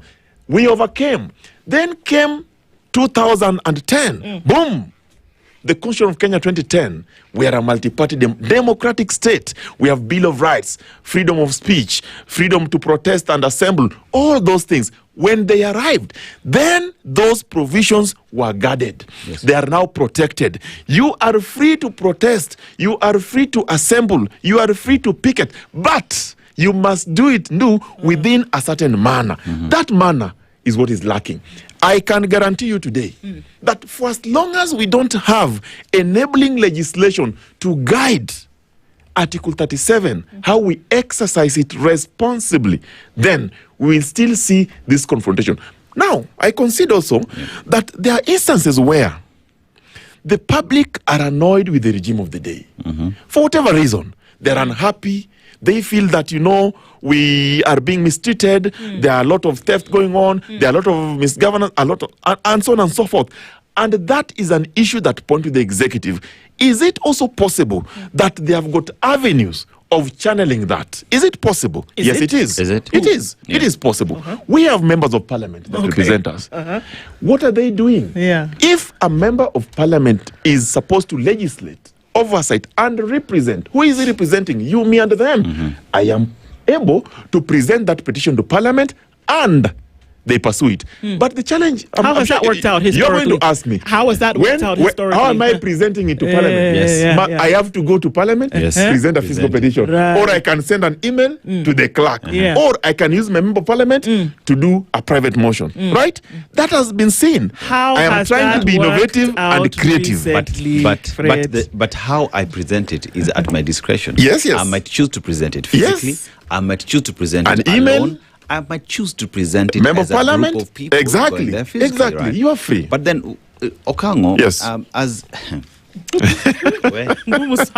Let's proceed. You see, Okango, yes. We will read about protests and how they ought to be. Notification, giving the path, where we're going and everything else. But how do you read it when you are going for demos, you see individuals with batons walking side by side? The police. How do you read when the police say, we are coming in to protect you, yet you find individuals, Kenyans, with batons outside Nairobi saying we are protecting our businesses? What is the role of the police in providing security to every other business and Kenyans, those who are protesting and those who are not? How do you read when you go to Eldoret and you find individuals who are on the streets with batons and saying, we do not want demonstrations in this town. You try, we will beat you to a pulp. And the police that you're talking about, who should ensure that the right to demonstrate and that is guarded and protected, they are not there to ensure that those who are threatening are arrested. Is the police genuine in saying that we are here to protect these rights and ensure that those who want to protest can do so peacefully?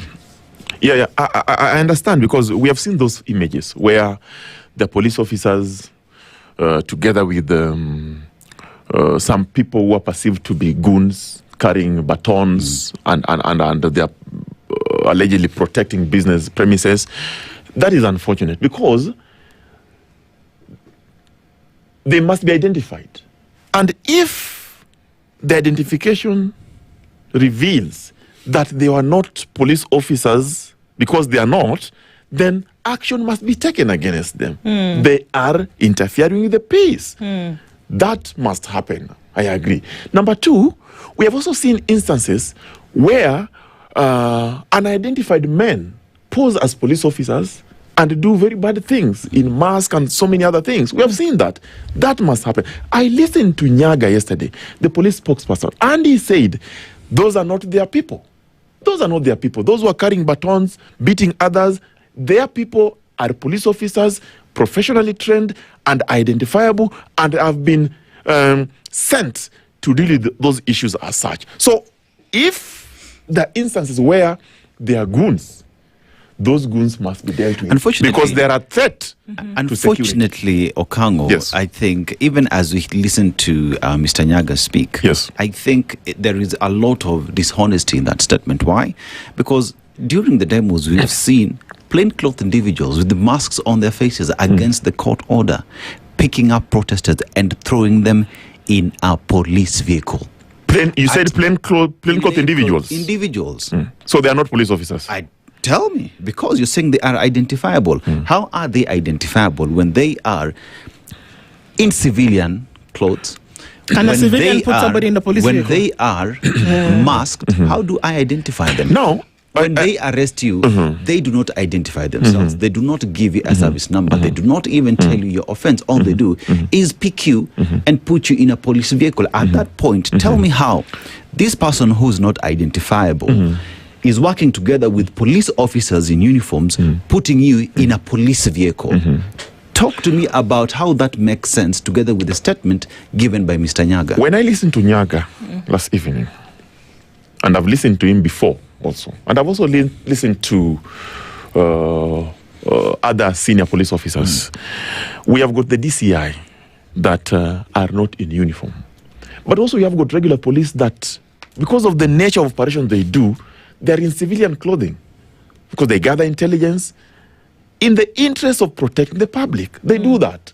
So we have seen those instances, and there have been instances where we have seen goons with guns marauding around politicians and also behaving like criminals, and then it's alleged that they're police officers. I strongly believe that it is only investigation that can reveal the true identity of these individuals. I'm happy you're using the word individuals because we don't know them. How do we know them that they're police officers? We don't know. So it is the duty of the investigative authorities to identify these people. And the media has been putting out that picture every time. They have helped the public to understand that there are certain people that are within with the police, in the surrounding of the police, and we don't know whether they're police officers or they're police officers. And some of them have guns, they are masked. Who are these people? That is the work of investigative authorities. Okango. We believe that in due time they'll be identified. You are a lawyer, right? Yes. If a civilian police officer, a DCI or an NIS officer, who is a police officer pretty much, arrests me, what should be the procedure? That you are taken to the police station. Before I'm to record picked a up, statement. what are they supposed to do? Identify themselves. And the reason why they have picked you. Right? Yes. Including giving me a service number. Correct. How often does that happen? I believe for those who are taken to stations that happen. I believe so. But in instance where it has not been happening, then it must happen because that's a problem that we have to deal with. It must happen. If for sure it is not happening, then it should happen because that is the only way you know that I have been picked by a police officer so-and-so, service number so-and-so, even though he's not in police uniform, he showed me his identity, and the reason why I've been picked, I've been told is this and this. And then now you call your lawyer or you are taken to the police station and you're presented before a court of law within 24 hours, and that matter is addressed. There is the due process. Called Bob Njeri who was picked up by civilian police officers. He sat there and he said he was picked up. Was he picked from here? Not here. He was picked up on the streets by individuals he suspected to be police officers. He asked for identification. He asked them where they were taking him. They never came through with that information. He ended up in a place where he was tortured and dumped somewhere within the country. So as we talk about people who pick you up in civilian attires, they are masked, they do not identify themselves.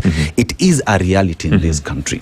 Where when we talk about even the court rulings where police officers need to be identify themselves, they need to identify themselves. They need to be, all that have not been adhered to yet. A court order is law. Why do we see that? I understand, and you know, some of these things are very challenging, and the police deal with different situations differently, but for as long as it is a professional undertaking that respects the rule of law and the law itself. So if there are instances where we have seen things not going the right way, that must be corrected. But I have to say that in doing this, all of us have got a part to play. The protester, the public, the police, the investigative authorities, we all have a part to play. We have seen instances where part of this ecosystem do not do their part. And I have to challenge the protesters. I'm happy when you are doing the traffic updates. We have seen today that the traffic is flowing. There are not these blockades that we have been talking about. I want to believe that it will end up that way. We don't want to see blockade. And if they are screening, it is professional screening, and everyone must go about their duty, because in this country, it is a pre-movement. We have to do what we have to do within the law. So I believe that should happen. I hear you, Fred. We want to thank you for coming in this morning. Thank you very much for being part of this conversation. I appreciate it. But I must end by letting you know that police have mounted roadblocks and heightened security security in several major routes in and around Nairobi. Thika Road, Jogoo Road, Pangani Interchange, Kiambu Road, Outer Ring Road, routes to JKIA, Nairobi CBD access points, Langata Road. Motorists are reporting traffic delays, diversions, restrictions affecting some public service vehicles into the CBD. There have been confirmed checkpoints in Githurai, Roysambu, Allsops, Kiambu Road, Paradise Lost Junction, and AAR Hospital, with heavy police presence in Kiambu Town and at Four Ways Junction. All right, so that's for us to be able to be aware. Your hopes, unfortunately, not the case. We so let's believe see how the day it will be flowing. We pray so. Yeah, we hope for a good day. Asante sana. Good morning. Thank you so much. The latest news from around the world. 94.4 Spice FM.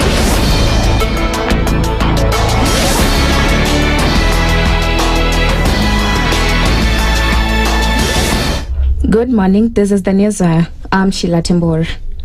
The government has assured SACCO members that their savings are secure, dismissing claims that deposits will be used to finance the National Infrastructure Fund. Officials say no member funds will be seized, diverted or used for public projects. The clarification follows concerns over reports suggesting that more than 1 trillion shillings held by SACCOs could be tapped for infrastructure development.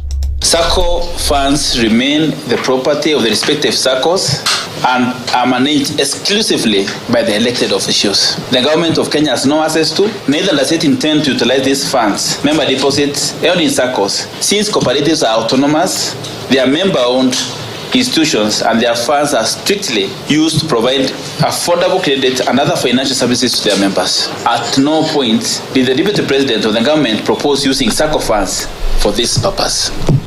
The debate comes amid increased public interest in the cooperatives bill, which the government is fast-tracking and expects to become law within a month.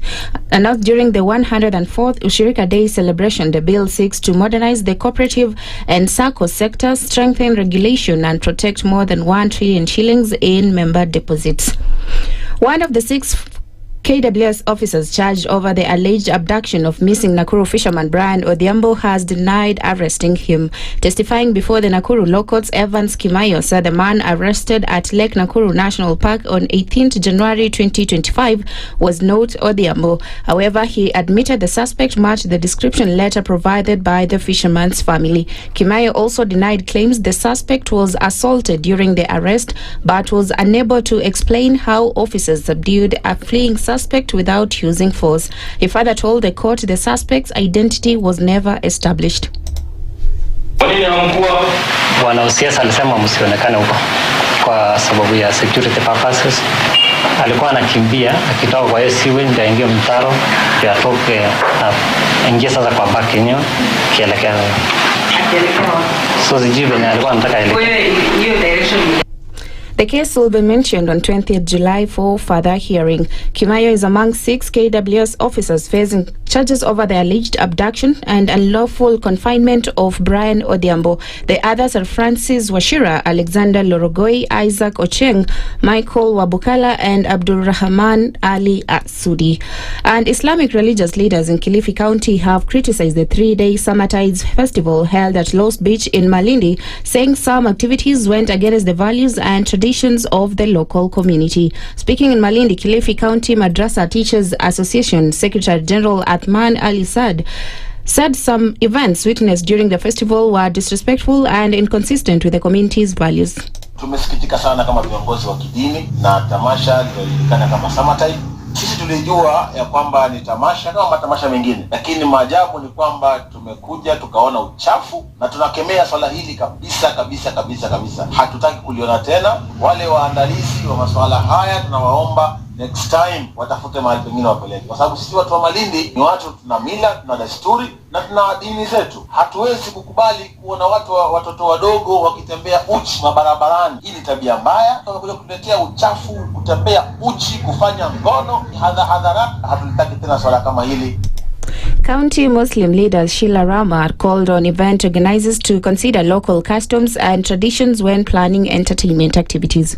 kuhusu hili tamasha ambalo lilikuwa hapa, mimi kwangu mimi kama mama wa Kiislamu, hata mama wa Kikristo pia kama kiongozi, mimi halikunifurahisha kwa sababu imeleta, yani kwa macho ya kidini, si tabia nzuri walilolifanya hawa watu, si jambo nzuri ambalo lilikuja hapo. Ijapokuwa kibiashara watu wanasema kibiashara ati wameleta pesa watu, kweli ni pesa wameleta kweli, lakini kwetu sisi mbele ya macho yetu kama Waislamu si jambo nzuri.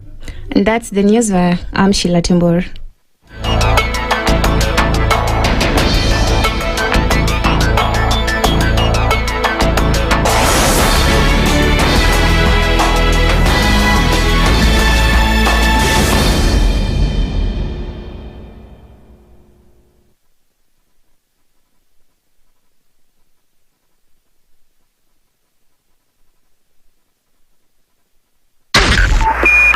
.5 Spice FM, Kisumu.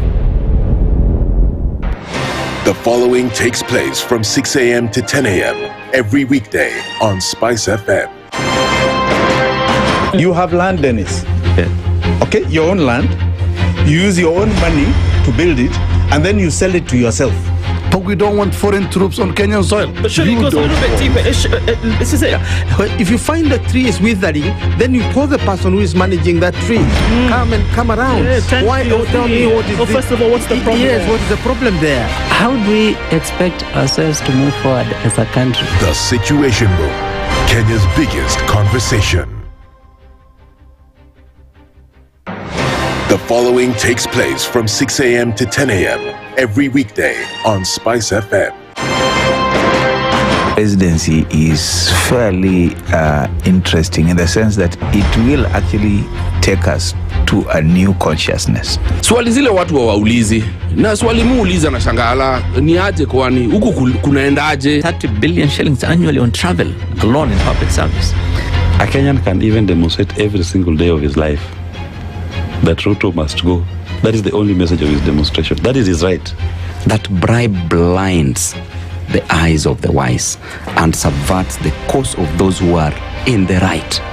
This is the Situation Room, the only way to start your day. The following takes place from 6 a.m. to 10 a.m. every weekday on Spice FM. I am also a publicly elected official. Okay. My salary is paid by your taxes. Yes. So if you need me to answer questions, we will not run away from you. Asante we will always be here. The government itself is engaging in corrupt practices. That the government itself deliberately schemes to influence through bribery members of parliament. You pay for a passport online. Alafu you're told there are no booklets. I rebuke matters corruption, because corruption has brought this country to its knees. This is the Situation Room, the only way to start your day. Mature, intelligent talk every morning. Spice up yourself.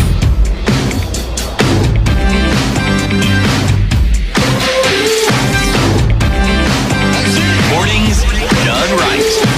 94.4 Spice FM, Nairobi. A very good morning to you. It is 8 minutes after 8 o'clock and we're getting into it this morning.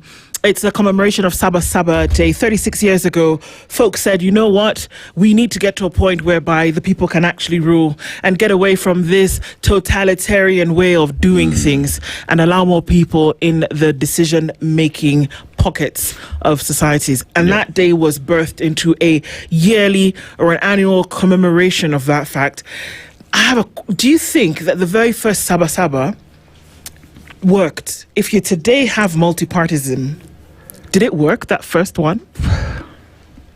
I think based off what they wanted to achieve to get into the era of multipartism, one would say it did work. Mm-hmm. But have we seen subsequent upholding of the achievements of the day?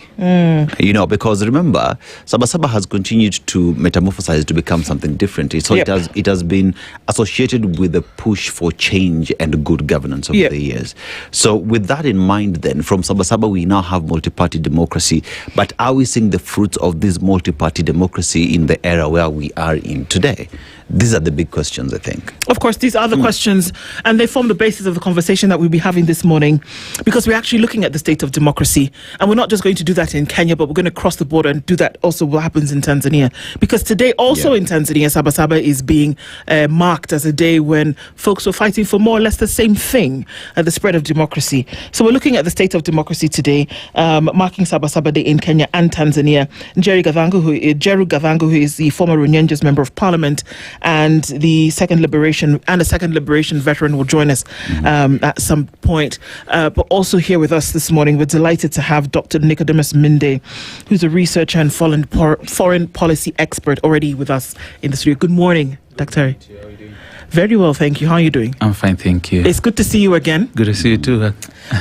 For us to then look into some of these matters, because it's a big deal with people in the streets and people who are protesting year after year after year for the last 36 years in Kenya. I don't know how many years now in Tanzania.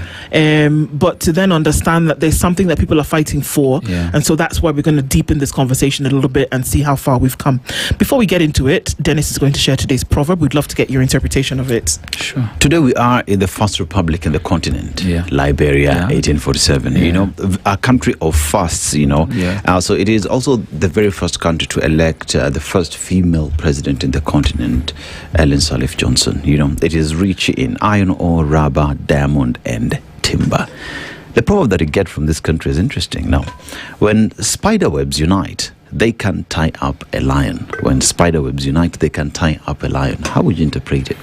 Well, I think this is a proverb that reminds us about the question of unity and unity in strength, that in spite of the minuteness of a people or these insects like the spiders, they can, if they actually form some form of solidarity, they can even defeat a lion. And this is also a reminder of even Swahili proverbs that speak about unity in strength and umoja ni nguvu, utengano ni udhaifu. So this proverb really highlights the central question of unity. We're going to speak today about the centrality of the people in terms of demanding for greater accountability and democracy in East Africa. Well said, well interpreted. I mean, went straight in, yeah? Well said. Indeed. So let's look at this a little bit. Tanzania and Kenya commemorating this day yet again. And if we look at what's happened in the last almost 4 decades of this fight, and to really say, to have democracy is to be all-inclusive at whatever level, should be all-inclusive. Have strides been made? That's, no-brainer. Of course, strides have been made, but has impact been then recognized to the point whereby you can actually say, well, there's a functioning democracy that happens? Or, here's a crazy one, is it possible to say that maybe democracy is not the shoe that fits for, people? Is that even a conversation that's being had? Well, I think we in East Africa, we have actually decided to choose democracy as a form of governance, and there are different interpretations of democracy, and of course this forms part of debate, academic debate, scholarly debate of what constitutes democracy. But democracy has certain pillars, or what we call the factors that contribute, that hold this democracy. One of them is the centrality of the people, as I've mentioned in the earlier proverb, but also looking at pluralism. That is not the idea that not one voice is required, but we're looking at the collectiveness of the people to make decisions. That is actually democracy. And then, of course, if you look at in terms of electoral democracies, that we cede our sovereignty, part of our sovereignty, to the people who we elect to represent us in some way. So democracy has largely been understood as such, but of course there are different variants of what constitutes democracy, and the debates of whether it is what we really require in the largest African context. But back to your question of whether this we have made any gains. Of course, many countries have made a lot of gains. The democracy of Tanzania, Kenya has gone through different phases to the point now we are talking about second liberation, third liberation. If you look at the Kenyan context in 1992, where we saw the birth of a new form of, if you can call it a republic, in which now we moved towards multi-partyism, which also coincided, ironically, also with Tanzania. And of course, this is in the larger global context of the 1990 third wave of democratization, where we see increased plurality, multi-party democracy taking root. So we said that was a momentous period in terms of democracy in East Africa. But again, there's a worrying trend that this democracy, there's some form of a backslide of democracy.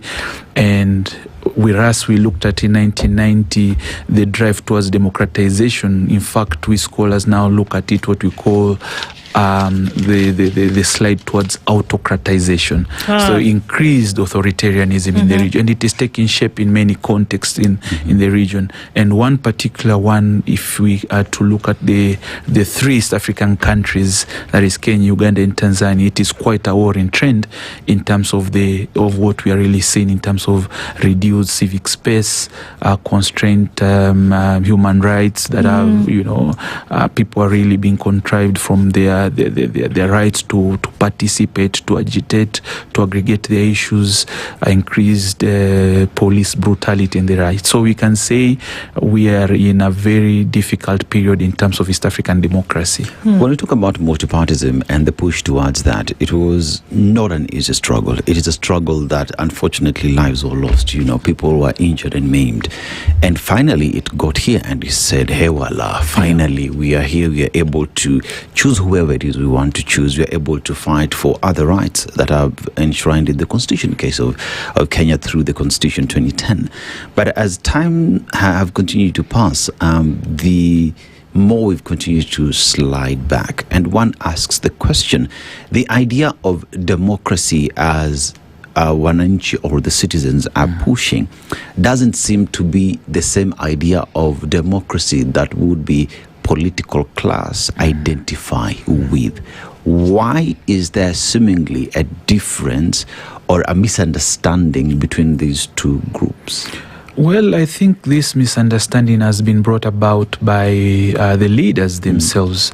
But the idea of democracy is a unifying thing that, especially in what we call representative democracy, where citizens cede some of their rights and sovereignties to these leaders through elective or elections. And that's why the fundamental preamble of many constitutions is we the people, and then now they cede this sovereignty through certain provisions, elective positions, representative positions and the like. So ideally that should be the idea of democracy. And of course I understand where you come from, that there is some form of a mismatch of what the citizens conceive the idea of democracy, whereas there is another perception of how the leaders view democracy. And these two constituents, that is the people and the leaders, should work in harmony, because the democracy is also about delivering of services to the people.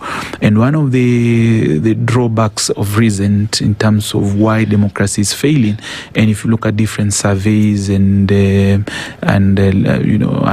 studies around the future of democracy, is that there's a feeling that democracy is not delivering on development.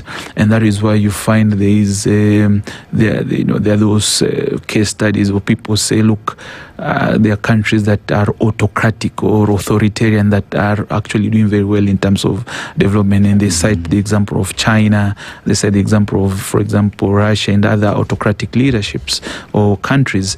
But again, I think there are also good governance models that have also yielded some form of development, whereas when we have a representative democracy and democracy that really works for the people. So I think this mismatch is mostly brought about by the leaders that these people elect.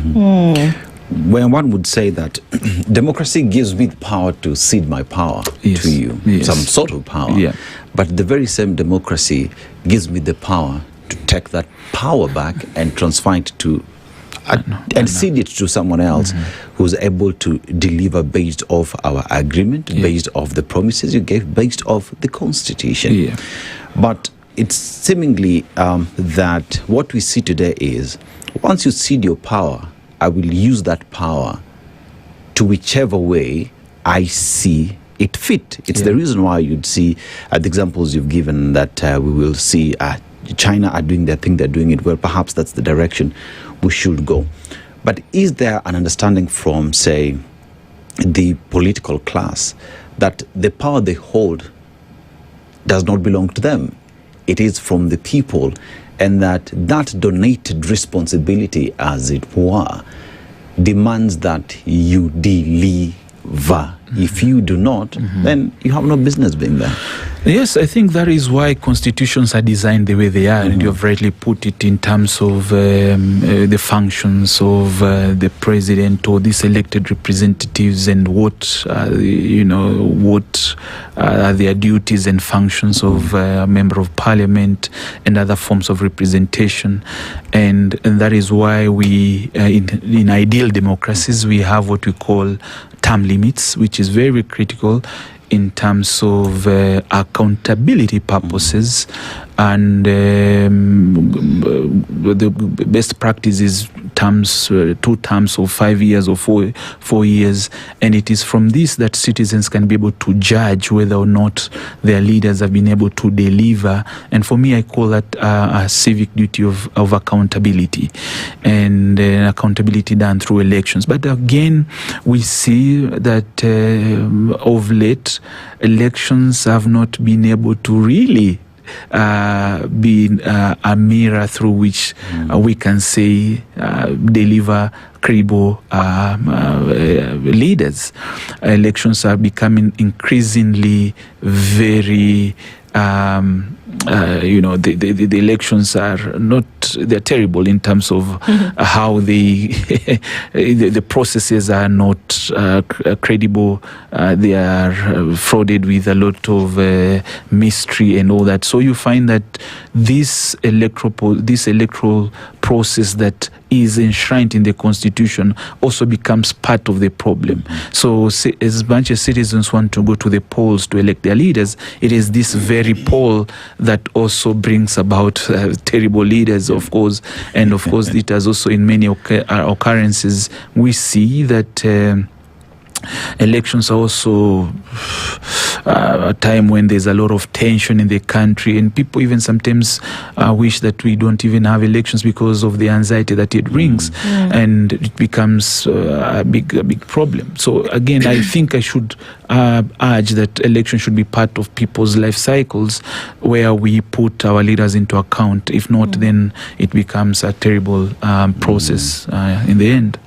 Even as we've studied historically, maybe not gotten to the point where scholars such as yourself have, but then been able to see the things that have happened, because history forms the present, and then also it dictates, to a certain extent, how you're going to operate in the future, or it should.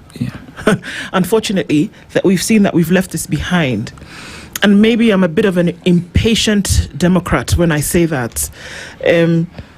Why can't we just seem to get it right? Everybody on paper upholds their constitution. 2027 is another election year around the continent. Kenya, Nigeria, some of the big names are coming up for election. Tanzania just did one last year. So did Uganda. Namibia and Botswana have come out of election cycle. South Africa is up for election again next year as well. These are big ones.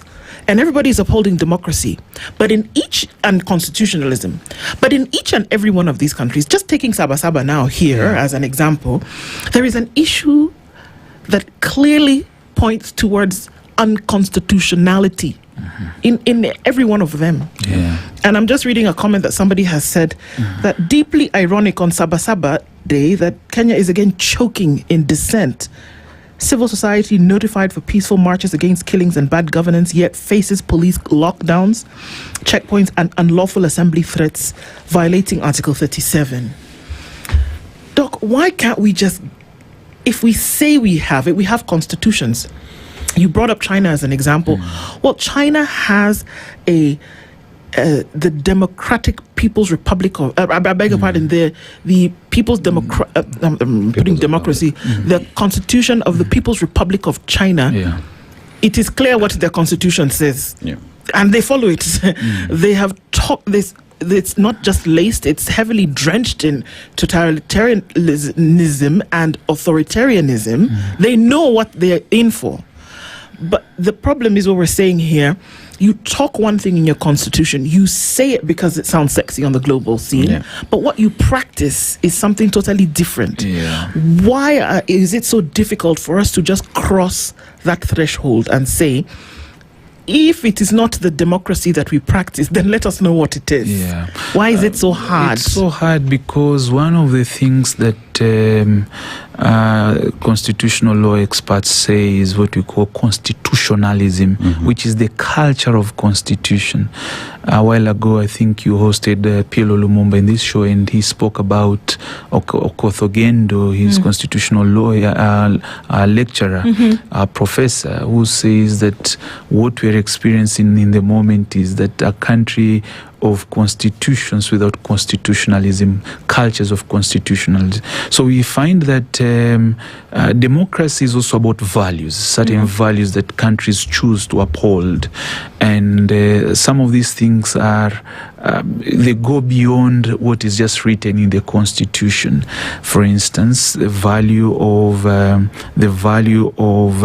obeying the law or following the law, all right, and the value of certain disciplines. For instance, I was speaking earlier on with one of my colleagues, is why is it that once you stop at the red sign, someone behind you hoots at you and wants you to just, no. So we have this culture of impunity that has become part and parcel of our country, of our culture. So I think the question that you're asking, Nduh, is that why is it very difficult for people to really abide and follow these prescripts of constitution? I think it is a matter of choice. But again, it is important that citizens choose to uphold certain values. And these values are not just about political institutions. It starts all the way from family values, how you bring about these children at home, the values that we get from school, the values that are taught in our socialization, such as faith and places of worship and the like, and how we choose this some form of a social contract between ourselves and between ourselves as a people. How do we abide and decide that this is what we have decided to do as a country, as a people, as Kenya, as Tanzania, or as Uganda? And I think that becomes a big part of the question that you're asking, that we have not been able to really understand what are the values that unite us as a people, and this makes it very difficult to even forge a united future for our countries. Would one therefore be right to say that democracy as like Nduh would say, it's a sexy word that does exist, but implementing democracy as would be is where we draw the line. We will not uphold this democracy. So would one therefore be right to say that we see lack of democracy as one would describe it because there is no intention from the ruling elite? I don't think it should just be about intention, and that is why the collectiveness of our people is what actually informs nations. Nations are built on a shared history, collective sense of our current, and a collective desire for our future. And this is what makes nations what they are.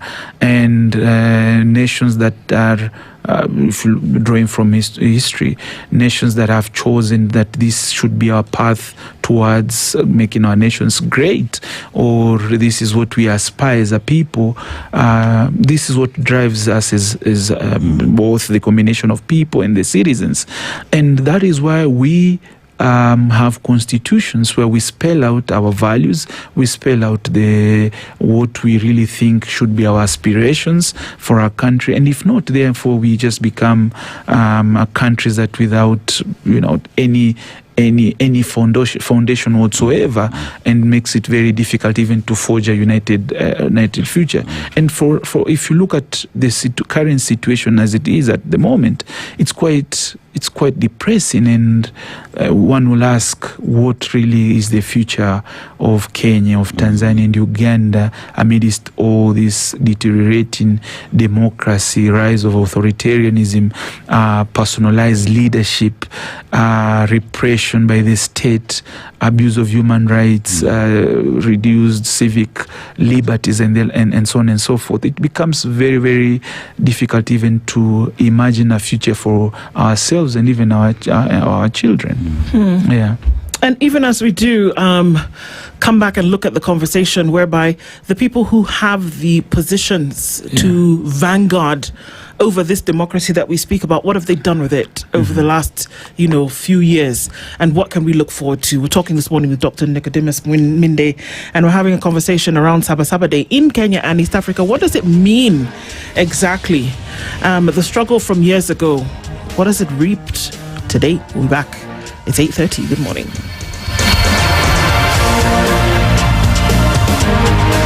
This is the Situation Room, the only way to start your day.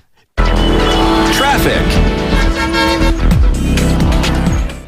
All right, so not too much happening, actually, on the roads this morning. The folks are done, dusted with Wakulima and have taken their things and gone.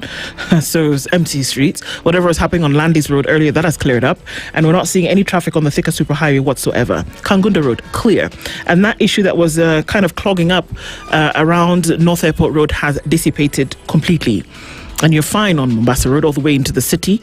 A little bit of traffic as you then get towards Bunyala Road, but then folks are going in every direction apart from the CBD this morning. And Gong Road clear as well. And all your Westlands, Wayaki Way, coming in from James Gishiro through to Lower Kabete, Spring Valley, Limuru Road, through towards Gigiri, clear, free as air. Okay, we'll keep an eye on all of these things this morning. We'll talk SpiceFM KE on X, hashtag The Situation Room.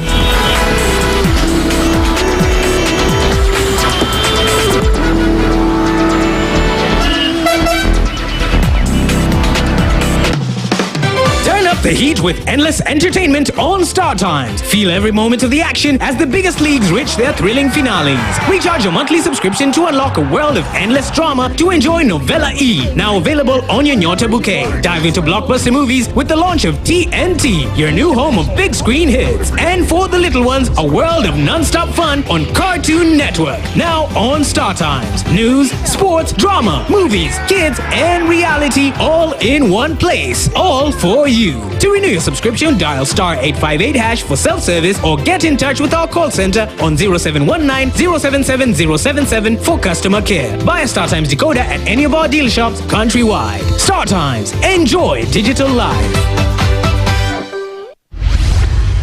Mature, intelligent talk every morning. Spice up yourself. Mornings done right. 94.4 Spice FM, Nairobi. Our conversations continue, and even as we do on this Saba Saba Day, we're talking with Dr. Nicodemus Minde into the state of democracy and, making Saba Saba, marking Saba Saba in Kenya and Tanzania. Joining us also at this hour is Njeri Gavangu, who is a former Runyenjes Member of Parliament and a second Liberation veteran, joins us in the room this morning. Good morning. Thank you very much, and I'm sorry that I'm late. Karibu sana. Good morning to you. Thank you for that. Thank you for joining us today. And I guess you're coming into the conversation.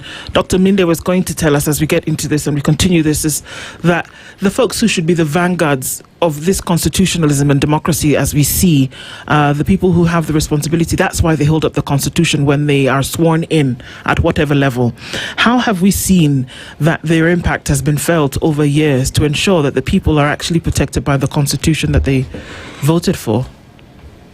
Well, I think that is actually one of the biggest ironies, and find that these leaders will hold this constitution up high in the right, I think, right hand, or is it left hand, and swear to protect and abide by the constitution, and of course put the people at the center of their policy actions. But we find that they never do this in many occasions. It's just a performative act, and if you look at the constitution, that particular act is it's symbolic in the sense that this is the constitution. This is a document that we have decided as a people to really protect our rights, to give us directions as a nation. Mm-hmm. But again, remember, as I told you, this is in representative democracies. We have ceded some of our rights to these leaders so that they can be able to really tell us or to direct us and lead us to this desired future. And most of the time this does not really happen. But again, it is the self-correcting nature of this constitution that there are certain provisions that have been put in terms of bringing these leaders into account through either recalls or through other elections where we can vote these people out and bring other people in. But again, we are also challenging even the very concept of elections, as I've said earlier, that these elections again are becoming very meaningless in terms of they don't deliver what people really want, because they are shredded in the unfair and mysteries of electoral malpractice and the like. So this becomes one of the greatest ironies of even the constitution and the leaders that we have. Yeah, but Njeri, as a second movement liberation veteran, one would say, you look at where we find ourselves today, multi-party democracy, the Constitution of Kenya 2010. Today, as a veteran, would you say that Kenya has achieved that which you sought out to give to Kenya at the time? Are you happy with where we are today? Yes. It's good that I have met Dr. Minde talking about democracy. And one of the things that made us to move this society to be able to demand some of the rights and freedoms that we wanted, and more than that, to create Kenya into a plural society, was that people were missing the democratic space and participation since 1969, and that all that time we had been struggling to make sure that the de facto one-party state is done away with and introduce multipartism. Right? But instead, in 1982, then they overturned all that again and created the de jure one-party state, meaning that the people did not have any way of assembling or creating themselves into groups that would be talking about democracy or political parties or whatever it is they wanted to do with the state in those days. So we moved to do this, and unfortunately we decided that it could be done in any way. That from 1969 it had been done that way by force, did away with democracy by force and made sure that you have changed the constitution to create KANU as the state party, meaning that it was extreme. That was more than communism. Communism that was loaded on us, as victims. Walikuwa natuita vinyangarika, ambao kazi yao ni kufuata wa Russia na wa China, But that is exactly what they were doing by creating Kenya to be a one-party state, right? So we were fighting to turn that out. Now then, what has happened since then? Democracy has got a problem. And it is good that people continue to reflect on it, because majority of societies follow what the majority thinks. That is why everybody in politics wants to create waves, so that people can follow, like mob justice. Just follow, without thinking about the democratic values, the rights and freedoms of the people, and what ideas people are bringing to the table that can change society. And therefore, even after the 2A was removed from the Constitution, democratically, Moi and his people created an environment where majority would be against the minority, and that minority was actually the right one, right? Up to this day we are talking about, what has been happening is majorities are doing a lot of things, but they are all against people's aspirations. People are complaining downstairs, and what happens? Then they have discovered that use of money is an easier way, to create themselves and maintain power. They get out there, take our money, take our own money from the taxes, from the coffers. They go and distribute to the same people that paid the taxes. And the people are very impressed because they've been kept ignorant, they have been kept poor, and therefore they wait for whoever gives them. It's a shame. But are the people frustrated? And I think this is the question that then comes out in Kenya, in Tanzania. I might go back to Tanzania when the election last year, and it would appear as though, if it was a small section of people, I believe we had a conversation here on the day, a small section of people, a large section of people who were frustrated with the way things were, but still seemed to vote, and I put that in air quotes intentionally.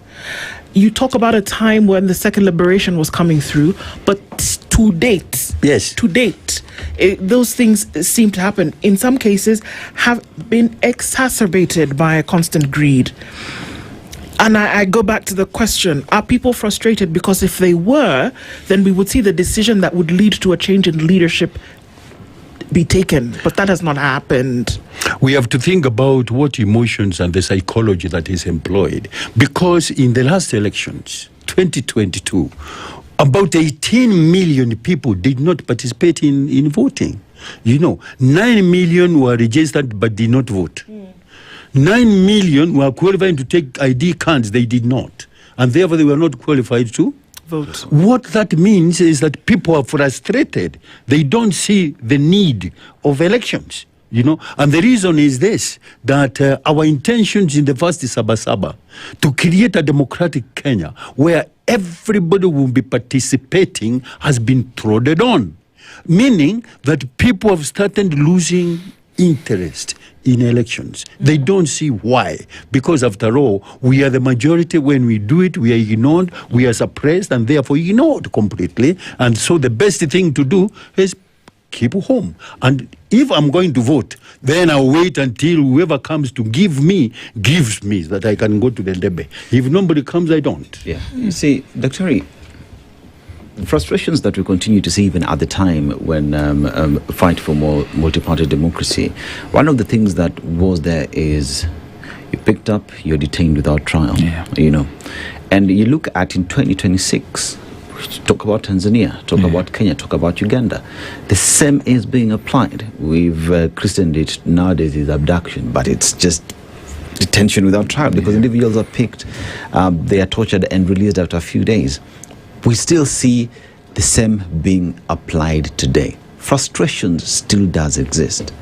When will we get outside this shackle of operating extra-constitutionally? And what must wananchi, together with the political class, do to attain the idea of democracy that we dream of? Well, I think to also put it to larger context, we also have to appreciate that and look at global trends. First of all, I think one of the things that is emerging is that increased authoritarianism or the backsliding of democracy is a global trend, and these models of democracy and democratization that many countries looked up to, for instance the United States and other model countries in Europe, they have also been experiencing this backsliding of democracy or retreat of democracy, as the literature calls it, and this becomes a big challenge that even America, which was this supermodel of democracy, it's been challenged in terms of backsliding. But again, back to your question of what has really these things continue to be the same in 2026, which is similar to what happened with my colleague Kathangu in the 1970s, 1980s. One of the issues that is emerging is also what he has termed as youth apathy, electoral apathy. People do not feel that their vote mean anything whatsoever. Just look, Tanzania, last election. It is believed that there were no elections, right? But the electoral results show that the winner got 98% of the vote, which is quite interesting. It's quite interesting, if you might put it, because we all know that voting did not take place, and so it is through such case studies or examples that Njeri Kathangu, this is where this point comes into play. Why would it interest me to go to vote in 2027 in the first place? And so these electoral or elections that have been provided by the Constitution as avenues through which we can aggregate our interests, through which we can be able to put our leaders into account, mean absolutely nothing. And now go back. Look at the other thing that ails our democracy at the moment is what these leaders do is they ride on this ethnicity profiling and identity politics, and so people continue to be divided. And if you listen to even the conversations around the country, it is absolutely disheartening that we now look at politics in certain lenses. Yes, we say that June 2024 with the Gen Z protest ushered in a new era through which we can say our democracy has changed. But look, these leaders continue to ride on this ethnification of our politics to divide the people. And if you look at contemporary conversations or everyday conversations on radio or social places, people still talk about this I find to be quite, it's sad in terms of how we view our politics. And I think it is time that we remodel our politics beyond these ethnic lenses through which we see, and we can therefore say we are going to have a democratic country and bring about those changes, bring to account the leaders that we have actually elected. When we look at going forward, because you can't stay there forever. Yeah, absolutely. That there's something that you must do. And obviously you look at nations, it must be collective in terms of an effort. And I think about when we read about the things that used to happen 36 years ago that led to this, where you needed people to come together. Yes. And Njeri, that there was a spirit that was very alive at the time that said, you know what, if we are going to take the next step, that we must then be able to come together on this one place that we all agree. Do you still see the same spirit present today that then can be picked up for people to say, come on, we need to then be able to cross this line? Yes, it is frustration and the pain it causes that makes people be mobilized. I remember those days we had to consult a lot, and we started what we called the father figures. Our father figures then were led by Jaramogi Oginga Odinga, Bildad Kagia, Achieng' Oneko, Lukobok, such people. And when we went to Jaramogi, he said, before we make a decision, go and talk to Bill Dadikagi about this. Go see Achieng' Oneko now. Go see Lukobok. And after all those consultations, we went back to him and he said, go and do what it is that we must do. Let us involve as many people as possible for them to understand where we want to go, right? And we went out. And the next people that we brought together included Kenneth Matiba, not Charles Robia. Charles Robia joined later with Matiba himself.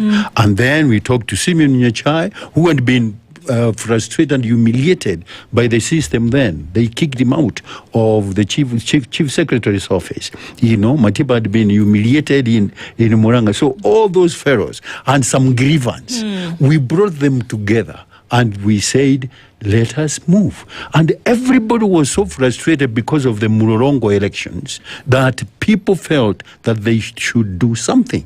Right now, that frustration is back in this country, where people have lost their own children. People have lost property. People have lost businesses. They have been denied and deprived. Their lands have been grabbed, But I must say this. The first thing that people must appreciate, my sister, is that, one, who are the players in this politics? Who are the actors? Now, if you look at Kenya and you take the first 9 or first 10 gentlemen that are playing politics today, you will see a relationship between and among them. Some of them are brothers and cousins, right? Brothers and cousins.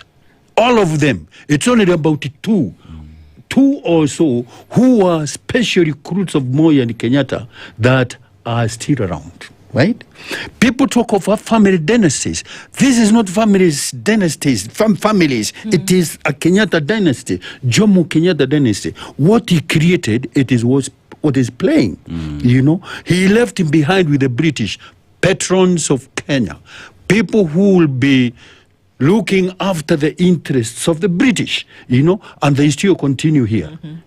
Some of those characters have taken as much as 3 million acres where many Kenyans don't have nothing, right? And therefore, Kenyans have remained landless, Kenyans have remained poor, and so they are manipulated and driven like donkeys. One of the things, therefore, we must appreciate is this. What is opposition and government in this country? So you will see that the government and the opposition are one, and they have been playing that way since 1948. Wakati wakau. Right? They have formed themselves that one part is in government and the other one is in the opposition. The opposition has a lot of them, but they are all related to the government, meaning that the people have to appreciate that before we go to say we are going to elect, because you are actually electing the same character, right? And so that is what I would say. In 1977, in 1990, when we went for this, we identified the people who are Kenya's enemies, right? Some in the opposition, and some in government, right? And we said if we are going to work, let us not involve these characters, because I want Yusumu yetu, right? And therefore, we need to do that now. And I'm not sure if we named them up kwa SpiceFM, it will not be very good, because people will come throwing stones, and I have had some of those stones thrown at you, but what I want to say is this: free press assistant Ruto and his government, to be what they are. If they were not reported those days that he has gone to this village, because he covered about 9,000 villages in Kenya, if they were not reported, it was equal to we was not there, isn't it? But the press reported him, including the Standard and KTN. He should not harass us. He has denied you people, and in fact, he has denied the nation the business. He has given it to Star, and not that I am against the Star. I had a column in the Star, but I'm saying this: it is not fair, for us to do this, because the way he is denying the people is the way he is denying media. Who will say when he is in trouble? Because when he is in trouble, we would like to know that we can assist him. I mean, Dr. based off just what Mheshimiwa Gathangu has just raised, we look at a situation where all the changes that need to be there have to be exercised, or the change we seek has to be done in a democratic manner. Unfortunately, based off your statement as well, you've said that elections in one way or the other is not making sense because it is not bringing in the change that people want. So then, what conversations must citizens have among themselves with regard to the kind of change they want to see, and who is best suited to give them that change, so that instead of seeing numbers of electorates going down because elections is not making sense to them, they would have a reason to come out, to vote, to put people to account for the positions they've been given for us, to say this democracy is bearing some fruits and is making sense to us today? I think that's a very good question, and what you are trying to ask is, are there alternative ways of organizing? Yes, there are plenty of ways of citizen organization and what I call citizen agency at the community level, at the religious level. Talk about community organizing, religious organizing, civil society organizing, youth organizing, and look at changes that have happened in history.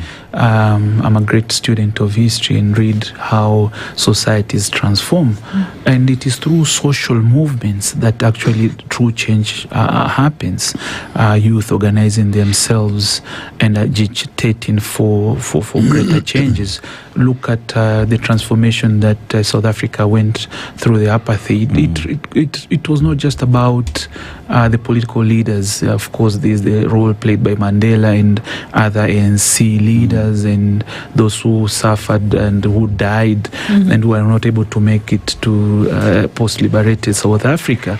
But it is through different forms of organizing the youth, those kids in Soweto, taking up stand and deciding that we are not going to take up Afrikaans as our language. So all those forms of protest done at the very community level is the essence through which we can push for changes, and it is from that then we can now move towards the state level or the regional level, where we can now push. But again, the state has also realized that there are different ways through which these now people are organizing, and they are clamping down on these forms of organizing, as you have seen in Kenya and East Africa. Like today in Tanzania, it's supposed to be a day of protest, and of course the desire for change and putting leaders into account. But the state has said no, you cannot organize. They bring in police all over this country. So they are also stopping these ways in which young people, civil society, and other forms of community organizing are meeting in order to bring about change. And it is quite sad. And societies that, whenever they are pressed like this, is this one, you find increased protests, and even in other cases where we see in other society where it leads to forms of revolutions or upstaging of government. So we don't want to go that way. We want to agitate our interests and articulate our issues in a democratic setting. But if societies, and we have seen this in history, are continuously pushed, then they lack these avenues to speak, to agitate, to call into account these leaders, and therefore we go the Bangladesh way, we go the Arab Spring way, and many other forms of protest that have actually led to bloody revolutions. If we zoom out and we can take Saba Day and look at other parts of the continent as well, but is it a day where you just remember what happened on the 7th of July 36 years ago? Or are you saying that there are still things which were fought for then that must be fought for today, and that it's not just a commemoration, but that it is a desire to see certain things fulfilled within the Republic, Kenya, Tanzania? What is it? You see, when you look at Section 37 of this Constitution we are talking about, you see that it gives you the right to do a few things, to assemble. You don't just assemble and sit. You assemble to talk, right? And then they tell you that you can demonstrate. Out of that out of that assembly, you can demonstrate about the things that you feel should be done. And secondly, is that when you have done that, you can raise a petition that you are going to give to the people, to the government, about what it is that you want.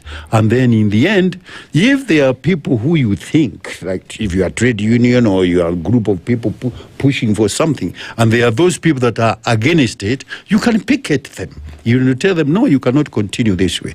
But peaceably and unarmed, meaning that you are supposed to use your tongue, to persuade these people, right?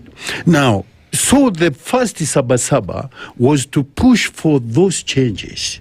Did we get the changes? We are saying today that a lot of things that we demanded were actually still denied, right? And so people are back to where they were in 1990. So meaning that we need to start doing things. And those things are supposed to be through the petitions we are talking about. Today the young people have announced they are going to demonstrate. And raise petitions to the state to say what it is that they would want to see done now, including addressing the people that have been arrested and killed and what have you, those issues, and looking at what is it that we are still deficient in that the government can address. Now, that is what is supposed to be happening, not just to commemorate the day by dancing. In fact, what I see the government thinking is that we shall be having and organizing processions, not demonstrations, processions, like we see with the Salvation Army. You just walk on the street singing. That is what the government wants to see. They want to see that we are walking on the streets praying rosary like the Catholics do. That is what they want. They want to see us walking like Boy Scouts, saluting them and Girl Guides. But that is not the spirit of the Constitution. The spirit of the Constitution is to remind the state what it is that the aspirations of the people should be. And two is that if they are not responding to what the people say, they demand in whichever manner, not like Gachagua said yesterday or the day before, which I was very unhappy about. Gachagua stands up and says that the young people have said they are going to demonstrations. But I want to advise you, and I have got information, that if you do, they are going to kill you.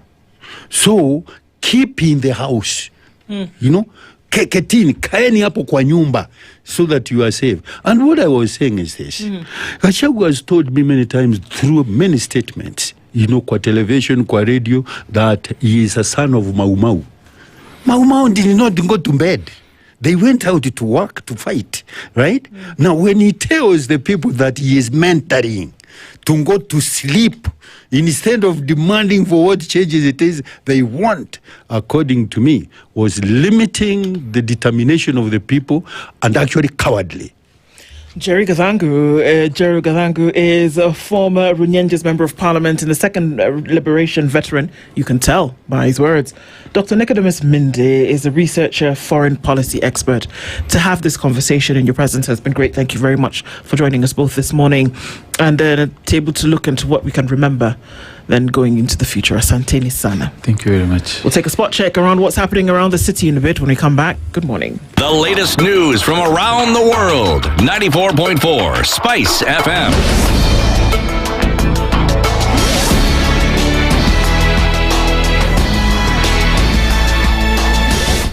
Good morning. This is the news. I'm Sheila Tembor. The National Police Service has intensified security along major roads in Nairobi as Kenyans mark Saba Day. In a statement, police spokesperson Michael Mushiri said the measures are aimed at maintaining law and order following previous incidents where some demonstration turned violent, disrupting businesses and public activities. Said roadblocks and barriers have been set up to regulate the movement of pedestrians and vehicles and enhance public safety. The checkpoints have been placed in areas including Kitengela, Mlolongo, Rongai, Githurai and Wayakiwe, while parts of Nairobi's city centre have been declared restricted zones. Matatu operators have raised concerns over increased police checkpoints on major roads in Nairobi ahead of planned Saba demonstrations, saying the operations have disrupted public transport services. Speaking to a local radio station, Matatu Owners Association chairperson Albert Karakacha said intensified security checks along Mombasa Road, Thika Road, Jogoo Road and Wayakiwe caused delays, traffic congestion and affected passenger movement during peak hours. Said some vehicles were delayed or removed from the roads, leaving commuters stranded at various bus stops. Karakacha called for better coordination of security operations to minimize disruptions to the transport sector and avoid inconveniencing city residents. In other news, Kiminini MP Kakai Bisau is urging residents of Trans Nzoia County to support the Fungua movement, which he says will promote cooperation with the national government. Speaking during a community empowerment meeting in Kwanza, Bisau said political differences linked to the Tawe movement have affected the implementation of key development projects, including the construction of a 1 billion shilling level 4 hospital in the county. He called for stronger collaboration between the national and county governments, saying it will help residents benefit from development programs. Siasa mbaya, maisha mbaya. Mbona huwa mnashinda mkisema funga? Biblia inatuambia yale mnafunga hapa duniani pia mbinguni mnafanya nini? Lakini raundi hii kwa sababu leo mmesema fungua, tutaleta maji, stima, hii holo itaisha, tutaleta pia pesa ya biashara. Tangu uhuru kule Kiminini kulikuwa hakuna lami. Barabara Eldoret inapanuliwa. Kutoka Tarbo ikuje Sihendu, tayari kuna contractor kwenye site. Barabara ile kutoka Kambimiwa kwenda Saboti, Mheshimiwa Rais tayari pia amesukuma. Tunaenda kupata hiyo barabara. Kule Kiminini ya kuenda Ndalu, lami. Kuna soko ya kisasa. Ukiwa mama, kuna mahali hata mtoto wako anachezea. Child friendly area. Kuna sehemu ya ICT. Hiyo ni maendeleo, si maendeleo? Maendeleo. And at least 330 children have been killed or injured in Sudan during the first 6 months of 2026 amid ongoing fighting between the army and the paramilitary rapid support forces, according to UNICEF. The UN agency says more than 200 children have been killed and at least 100 injured, with most casualties reported in Kordofan and Darfur. UNICEF says children are being affected by drone attacks and fighting that has also disrupted access to essential services such as healthcare and education. And that's the news. I'm Sheila Timbur.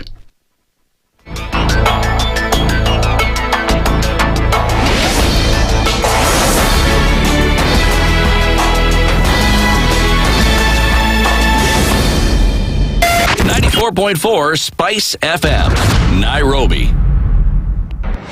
The following takes place from 6 a.m. to 10 a.m. every weekday on Spice FM. SRC's mandate is constitutional. It's not an advice. It's actually something you must do. Must do. Like now, you abandon, of course, the narrative of Wheelbarrow, Mutomjengo, Mamamboga, and all those, that rosy narrative. Your expenditure is 3.3 trillion, and you're collecting only 2.5. Out of that 2.5, you're spending 1.8 trillion to service loans and so forth. That the CDF kit, it's in itself a symptom of corruption. This is the Situation Room. The only way to start your day. The following takes place from 6 a.m. to 10 a.m. every weekday on Spice FM. We look at the utterances of leaders who are aligned to broad-based, who are initially in ODM. We thought they stand for something. Now they've been exposed. Because we are a third world country, we are poor. And not because we don't have resources, but we have been robbed senseless. Look at the wasteful expenditure. Look at how large government lives. And we've said this is something that can be controlled. It happens in many other countries. Internally, we used to stand and tell him, boss, hii kitu ni mbaya. And you'd say, now he doesn't let me tell you. You saw the other parliamentary group meeting. People went there, sat, listened, looked at him. There was no plenary, left. The Situation Room, Kenya's biggest conversation. The following takes place from 6 a.m. to 10 a.m. every weekday on Spice FM. Every time he kept on saying he wants a vibrant opposition. How does it make sense that public money has been used for anything and then they dare to sell it back to you? Why are they not giving them for free? That's how broken we are. That's how broken we are. They're being sent home now for fees. They're going to fail to prepare. We are compromising the futures of these children. This is the Situation Room, the only way to start your day. The following takes place from 6 a.m. to 10 a.m. every weekday on SpiceFM. You have land, Dennis. Okay, your own land. You use your own money to build it, and then you sell it to yourself. But we don't want foreign troops on Kenyan soil. But surely it goes a little bit deeper. This is it. If you find a tree is withering, then you call the person who is managing that tree. Come around. Why? Tell me what is first of all, what's the problem? Yes, what is the problem there? How do we expect ourselves to move forward as a country? The Situation Room, Kenya's biggest conversation. Mature, intelligent talk every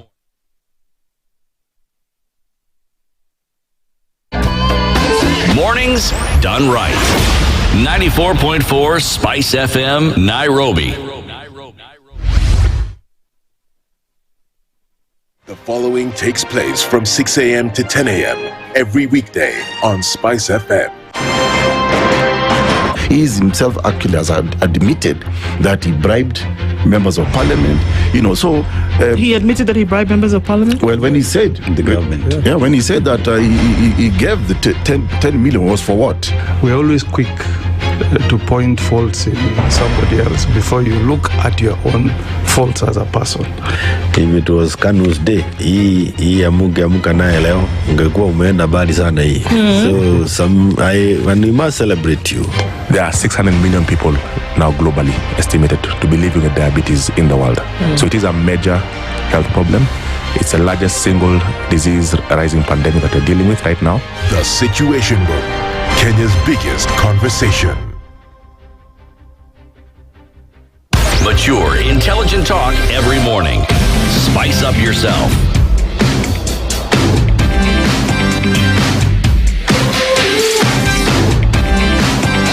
Mornings done right. 94.4 Spice FM, Nairobi. Our conversations continue this morning, and as we do, we are in the Situation Room today, just coming off of that conversation where we're looking into Saba and saying, okay, so 36 years ago and then today, whether it's in Kenya or it's in Tanzania, maybe a few years later after that 36 years ago, but then to commemorate that, but then also to see what is it that people were fighting for, and are we still fighting for the same things today? Are you still fighting for the same things as citizens of East Africa? And so into the Situation Room this morning, we also know that on this day that folks want to come out and commemorate the day, commemorate the issues that they're looking forward to be dealt with. But that seems that may not be the case, because there's certain parts of the city that have been closed off in different parts of the country as well. What we're going to do at this point is get in touch with one of our reporters, Chris Thairu, who is on ground, and he's going to be able to tell us what's going on in Kiambu. Hello, a very good morning to you, Chris.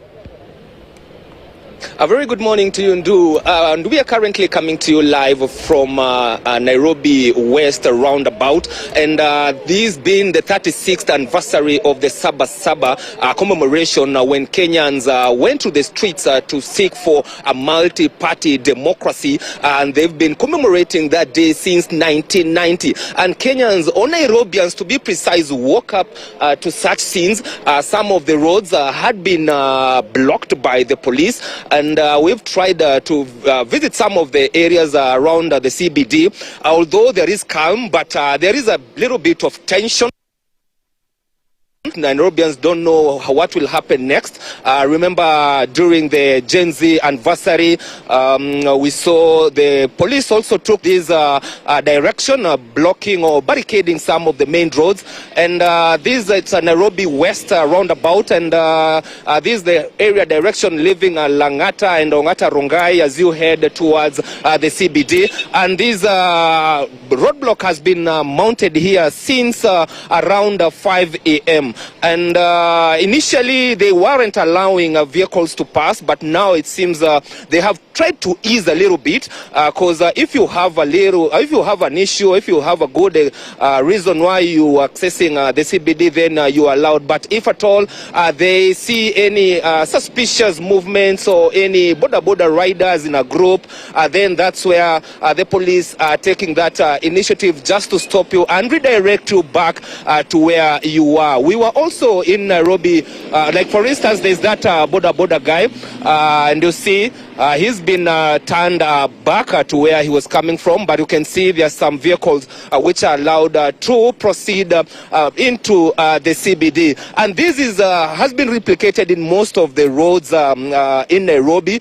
I understand also there was another roadblock along Thika Road and another one along Outer Ring. But I'll be visiting also those areas just to see and tell our viewers or bring our viewers up to speed on what is really happening on those areas. But for now here at Nairobi West, what you can see is that police are very strict, making sure that if you don't have any reason why you should access the CBD, then you are turned back to where you're coming from. And remember that, Nduh, this is an anniversary that Kenyans have been marking since 1990.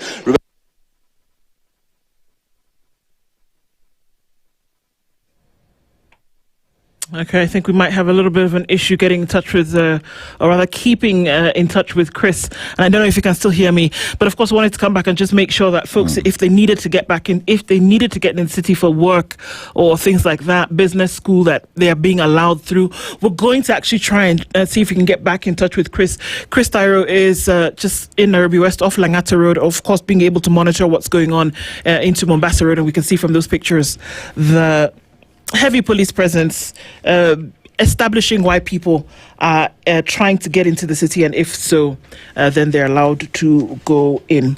All right, so we'll patch back with Chris. Evelyn, I'm sure we can do that just to get a bit of an update later, about in a half an hour or so.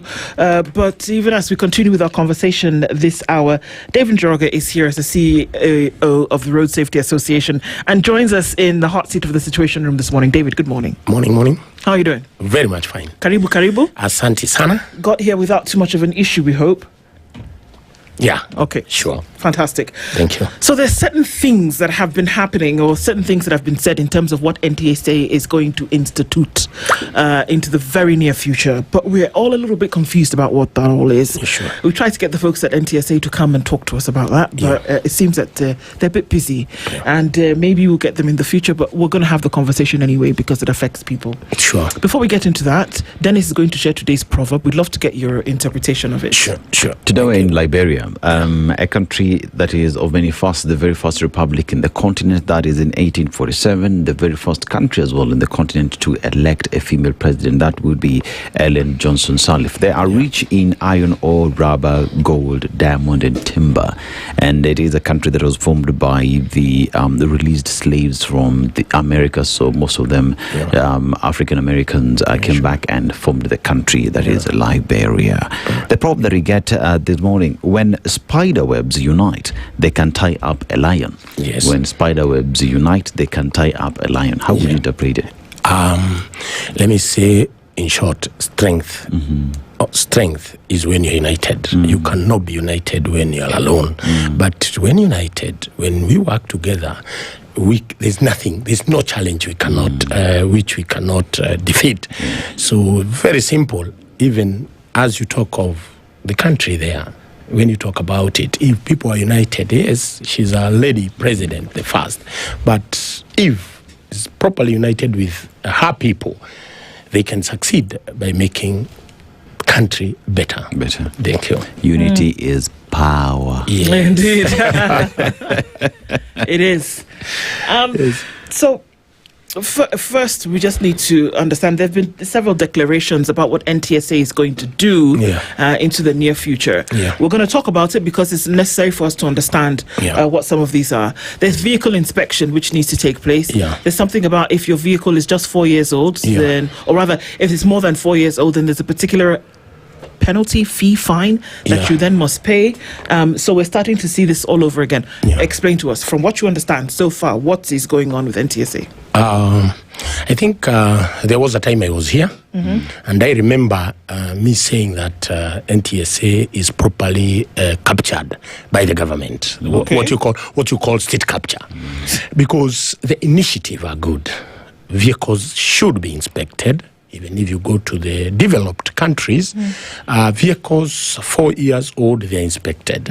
And that is something which we were proposing as Road Safety Association, and we pushed it. And but all of a sudden, it was hijacked. We did not say that private vehicles to be going for inspection after every 1 year. That is not possible. It was after every 4 years, then these vehicles are properly checked when they are getting into our roads. And as we come to that, that was just part of our recommendation, because we were losing, and we are still losing, over 5,000 Kenyans every year. So we came up with many recommendations, because we were trying to look at the areas whereby we can reduce these accidents. And we had many areas. About private inspection, I think it was the last. There were the first things which were supposed to be implemented, which have not yet been implemented. Because if you talk of inspection, in our country, we have only 17 inspection centers. And they are supposed to inspect all PSV vehicles and any heavy commercial vehicle. That is their work. 17. And in the 17, as we are talking, we've been complaining that vehicles are not properly inspected. So why do we start to bring private vehicles? And the ones which are supposed to be inspected, already they are not inspected. So and if you look at the trend, like last year, heavy commercial vehicles, these heavy lorries, every accident killing many people, they were involved. And then we said 4 to 5 years, these vehicles have never been inspected. So that was the first area we were supposed to approach. Then from there, we looked at the numbers. Bodas, riders, the number was very high. So we wanted the Matiang'i, whatever they were doing, to be implemented, which they did. We spent a lot of government money coming up with what's supposed to be done, but it has never been done. Then we were coming to the pedestrians. How can we save these people? Because the number of the pedestrians was high. So when we again see that private vehicles must go for inspection, there is no, even those inspection centers are not there, and now you want it to start by the first month of July, and all vehicles must be inspected. Who is going to inspect these vehicles? Where are they going? That was a challenge. Are you saying that today, as we speak, based off the current existing conditions or requirements, that all the business or vehicles being used for business purposes should undergo inspection? That even at the moment, using the 17 centers, we are not able to do that. Does this point to the fact that even if we were to implement the new regulations, still NTSA does not have capacity? They don't have to implement that provision. One asks the question, then why pass it? Why push for it? Because there was a lot of interest inside from the highest offices, a lot of interest. This is why we realized that it is given to a private entity. We don't know how this private entity came to be, and then all of a sudden, even the cameras, you call it a PPP. It is a private partnership. You see what I mean? And when you use that model, you can give an example with the expressway. Look at the expressway. Yes, it was under that model. But first of all, the people who were given, they were to build the expressway so that now they can start getting their money back.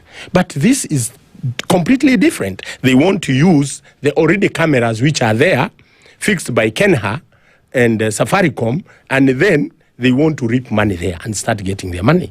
So that is why some of us went to court, because we were there from the beginning, starting from for that implementation. We were there.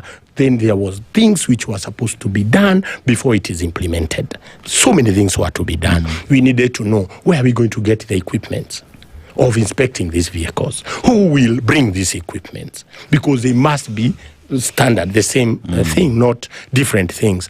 So all these things were not done. But all of a sudden, surprise that the inspection, it has been passed, and vehicles from fast, people will start being arrested. So that is why we had to go to court. In fact, we were the first people to go to court, and we went to Njeri. We said that there was no proper participation, and that case was thrown out, and they said that there was enough participation. But now everything can prove that Kenyans now are complaining. Then come again, NTSA is trying to bite so much that it cannot even swallow. Then from there, they are talking about instant fines.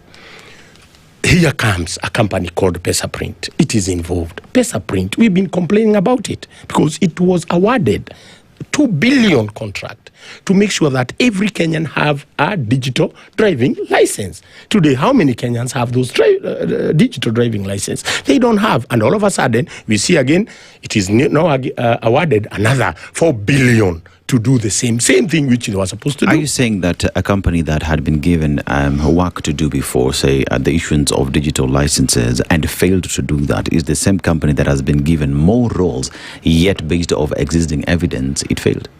I'm telling you, more rules. They are the ones in charge of these instant cameras. They are the ones, again, in the same contract, again, coming up with another digital driving license. We don't know whether it is just like the other one or what is going on. So, it's confusing Kenyans. And I want to tell you, when I was here, I remember I told you guys that NTSA is under the state capture. We have the right people in NTSA. For the first time, we have an engineer as the DG. We have the best. We have Mwashetani as the chair of the board of NTSA. But I want to tell you that these people have nothing to say. The NTSA is now controlled, and I want to say this without fear. It is now controlled by the PS Transport, Mr. Mohammed Daga. I'm telling you, everything is about presidential directives. And the DG said this when he was in one of the media houses. He said it clear that he is following the presidential directives. Okay. NTSA was not formed. Okay, I guess you read my mind, because my question then, what is NTSA's role? Yeah. National Transport Safety Authority. Yes. So 2 questions. Yeah. Before NTSA, because NTSA is not that old. Yeah. Before NTSA, what was there? And then now, what is this NTSA supposed to be doing? Before NTSA, we had a body called TLB. Yes. TLB, we realized we were the people who funded NTSA. We were the people who fought for NTSA to be... Is who now? The Road Safety Association of Kenya. Getting other groups. In fact, when we went to the ministry, first of all, we were not allowed even to get to the ministry, but the late Honorable Raila Omolo assisted us. He's the one we took everything, what you see in NTSA, even the name NTSA, we crafted that. One, because we had a body called TLB. And now we realize TLB was purposely dealing with what you call these PSV vehicles. It was not dealing with high, these commercial vehicles. It was not dealing with even pedestrians, these borders and all these. So we wanted a body which will combine everything. So we come up a body which will be able to bring everybody together on board. And that is why we wanted an authority formed.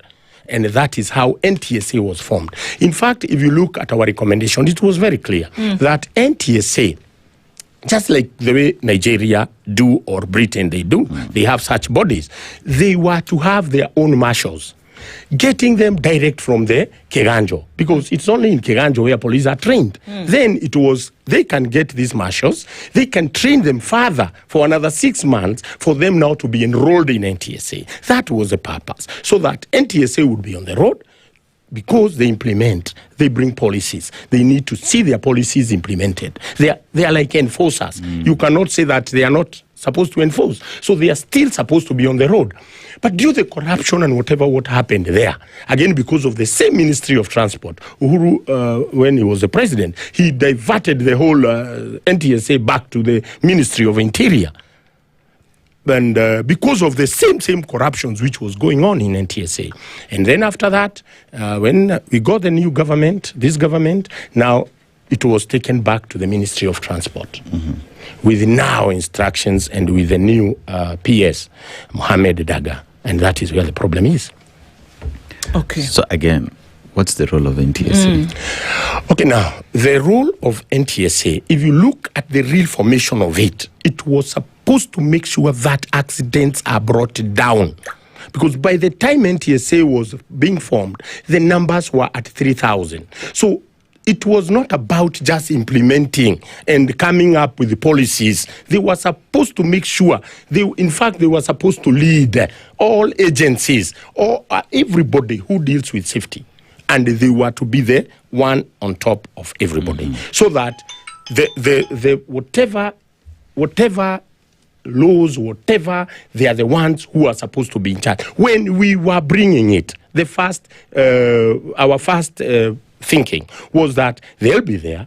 They will not control the police. The police will still be on the road, just like in Nigeria, and police get their instructions from their head bosses, and then NTSA can come up with their marshals on the road, just the way in Nigeria is, just the way in Britain it is, that the body which is in charge of these things can now be able to make sure that whatever policies are made are implemented. The police are implemented because NTSA today, they are the policy makers. So these policies, who are supposed to implement? It is NTSA. Who is supposed to enforce is the police officers.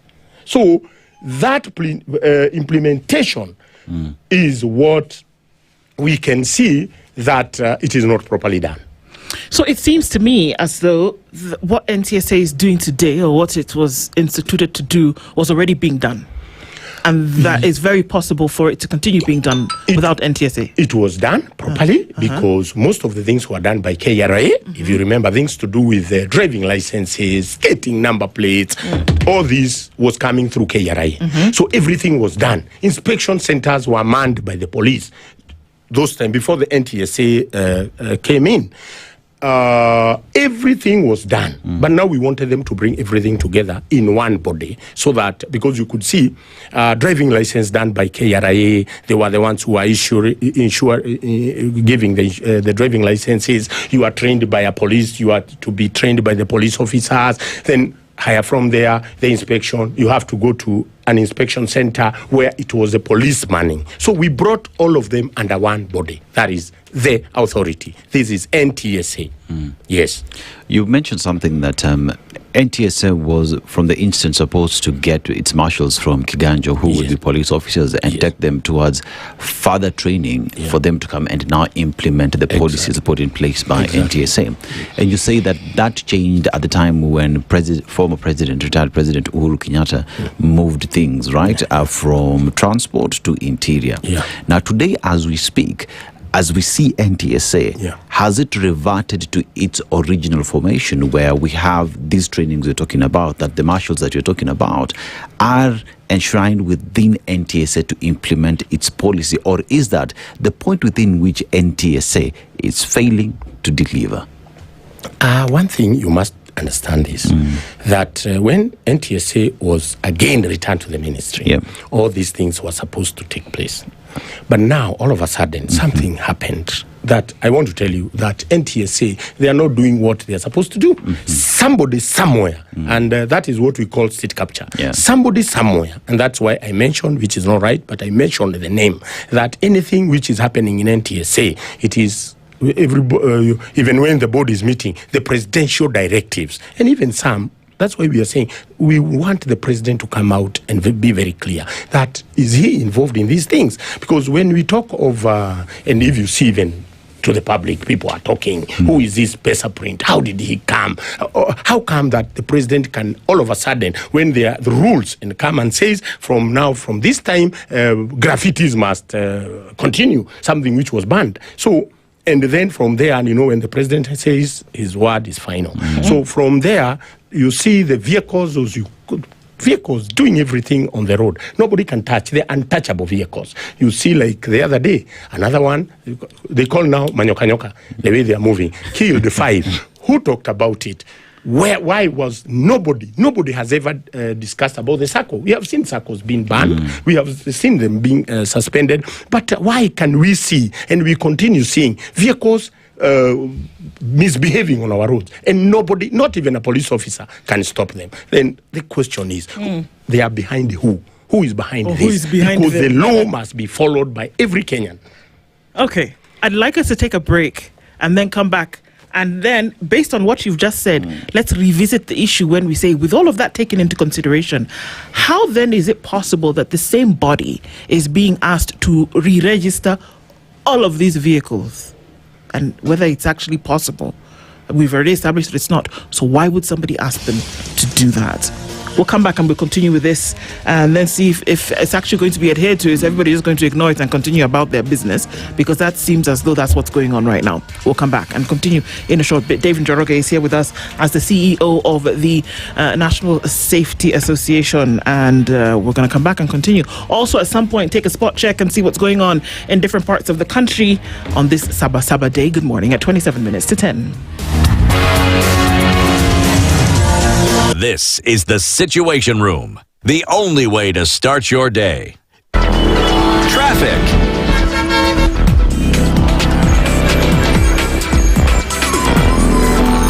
So nothing really traffic in terms of on the roads today. You're looking pretty good in most parts of the country, one would assume. But if we're going to look at Nairobi, which is usually the busiest, it's not really happening. As you go towards the city, you're fine. And I know that there's several spot checks in different parts today. There's definitely one coming in from Mlolongo, getting in towards the airport, just just before Cabanas. There's one also then coming in from Langata Road as you then try to approach the city. And there's also one coming off of Wayaki Way. So that's what we know of so far. And so because there's no traffic on the roads, we'll tell you where the spot checks are. But we'll see as then traffic flows through the rest of the day. We'll keep informed, won't we? Yes, we shall. SpiceFM KE on X hashtag The Situation Room.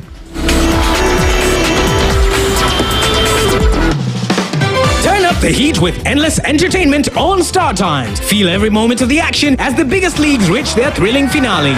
Recharge your monthly subscription to unlock a world of endless drama to enjoy Novella E, now available on your Nyota bouquet. Dive into blockbuster movies with the launch of TNT, your new home of big screen hits. And for the little ones, a world of non-stop fun on Cartoon Network, now on Star Times. News, sports, drama, movies, kids, and reality all in one place. All for you. To renew your subscription, dial *858# for self-service or get in touch with our call center on 0719 077 077 for customer care. Buy a Star Times decoder at any of our deal shops countrywide. Star Times. Enjoy digital life. Mature, intelligent talk every morning. Spice up yourself. Mornings done right. 94.4 Spice FM, Nairobi. We continue with our conversation. And so now, having laid that foundation and understanding what was there before, what is there today, why on earth would somebody give someone the gargantuan task of inspecting all of these vehicles when they don't have the capacity to do it? A very good question. That is where we are. Those are our questions. We are asking. We have over 6 million to 7 million vehicles in this country. Yeah. And we are talking of 17 inspection centers. And here you are talking that you are giving these inspection centers to private entities. So first of all, those private entities must first of all build these inspection centers. They must make sure that everything is in the working condition. But you cannot tell us today, we are starting this. In fact, it was us who stopped this in court. But it's supposed to be going on. How? The question is, how will these vehicles be inspected? That is just a way of the way collecting money from motorists. Because today, if a police officer stops you, the vehicle is not inspected. What else do you expect? Taken to court? But you are not given a chance even for that vehicle to be able to take to the inspection, because the inspection itself is not there. Because you see, we're talking about 6 million to 7 million in 17 points. But let's just take Nairobi, for example. Just a little look up. And in Nairobi, approximately, we have almost 900,000 vehicles with one NTS inspection center. That means if you look at an inspection of a vehicle, one would say close to 10 or 12 areas that need to be looked into, and thoroughly so, before we say this vehicle is fit to go to the road. Yes. And if we're looking at that, that would be almost a whole day affair, perhaps maybe on 1 or 2, 3 vehicles. And if you do not have capacity, NTSA is saying we will implement that. And knowing very well we are not able to do that, creating panic in Kenyans and all the corruption cases, allegations that we hear today, has NTSA turned out to be a money minting machine? But who benefits from that? I will tell you the beneficiaries. I give you just an example with the instant fines. Where was that money going? Where was it going to? So that is now where we are, because any traffic offense, it is about judiciary. This is a traffic offense. And now, surprisingly, the account, you are told to go to KCB to pay your money to KCB. Even you don't know who, KCB has very many accounts. And every account has to have a name. Who is the name of that account? Who bears that account? But I thought all government business goes to eCitizen. eCitizen. 222. Yeah, everything for NTSA, if you want to pay any money to go to NTSA, you pay to eCitizen. But this one they removed. Why? They gave a different account, which is at KCB. Even they were reporting, even the DG was in the media saying you have to go to the KCB to make the payment. But the question is, even NTSA, when we talk of money collected on our roads, they are not even supposed to go to NTSA. NTSA is not entitled even to collect any money. So this money should go to the judiciary account, because it is a process. And if you look at the ticket, if you go look at that ticket, it is not giving anybody another option. It is only giving you one option, to pay. But it is not giving you an option that you can say, no, I want to go to court. So, and when you go at that fine, it is very clear. There is to maximum to minimal of fines which a judge can give you. This maximum is 10,000 when you are overspeeding. Now, you are right. You have the right as a Kenyan to go to court, and then you are listened, and then you are heard. But now this ticket is not giving you any other option. The option is you pay, or your vehicle will be arrested. Because what we hear then is National Transport Safety Authority. We're talking about the safety aspect of it. And when you talk about a traffic offense, it's an offense. That means it's you've gone against the law. Yes. And for you to rectify that, then you need to be taken to court. That for is you to where we argue are. your matter, for a judge to pronounce themselves on the same. Yes. That even if it is paying an instant fine, then it ought to go to judiciary. Yes. And then judiciary is supposed to also tell us in the financial year 27-28, we collected 10 billion shillings from instant fines that have gone on the road. But is that then a way of saying we are implementing something that is shrouded in mystery? Of course, that's where we are. But one thing I want you to understand, all Kenyans were ready for the instant fines, because also there was a lot of corruption with the police. Because if you are arrested on the road and maybe your fine is only 1,000, and then the whole day the police officer is in your vehicle, the whole day for him to give you a ticket, it was at least there was a lot of corruption in that area. But one thing, we cannot finish a corruption, want to clear corruption, adding more corruption on the other side, because every Kenya was ready for it if it came in the right way. That this is a ticket, it has come, it has an option. You can say, no, I'm given 7 days. I can present myself in court, and then I can, from there, I can be judged. But you cannot tell me, you give somebody a ticket and he has no say, and it is we say they are traffic offenses. And even those traffic offenses, it is the judge, it is the court which can determine whether you made a mistake or what you're supposed to pay. Now, but now you see here, now we have removed the judiciary. Now the money is paid to KCB. And you see, even many people are complaining. Other money is going to other people called Kinacheronos. Other different accounts, which we don't know where these accounts, who came up with these accounts. We need a proper discussion about it. We need public participation. People should. You cannot just, and then whatever, let me tell you, these cameras are just fixed, and the people who are doing this because they're in business. It's not about road safety. If you look at the cameras, like now, Thika Road, experts, suppose a vehicle should do 110. From 110, their safari park, you find a camera, and now from there you're supposed to do 50. Because that camera, if you do over 50, it will capture you and you'll be fined.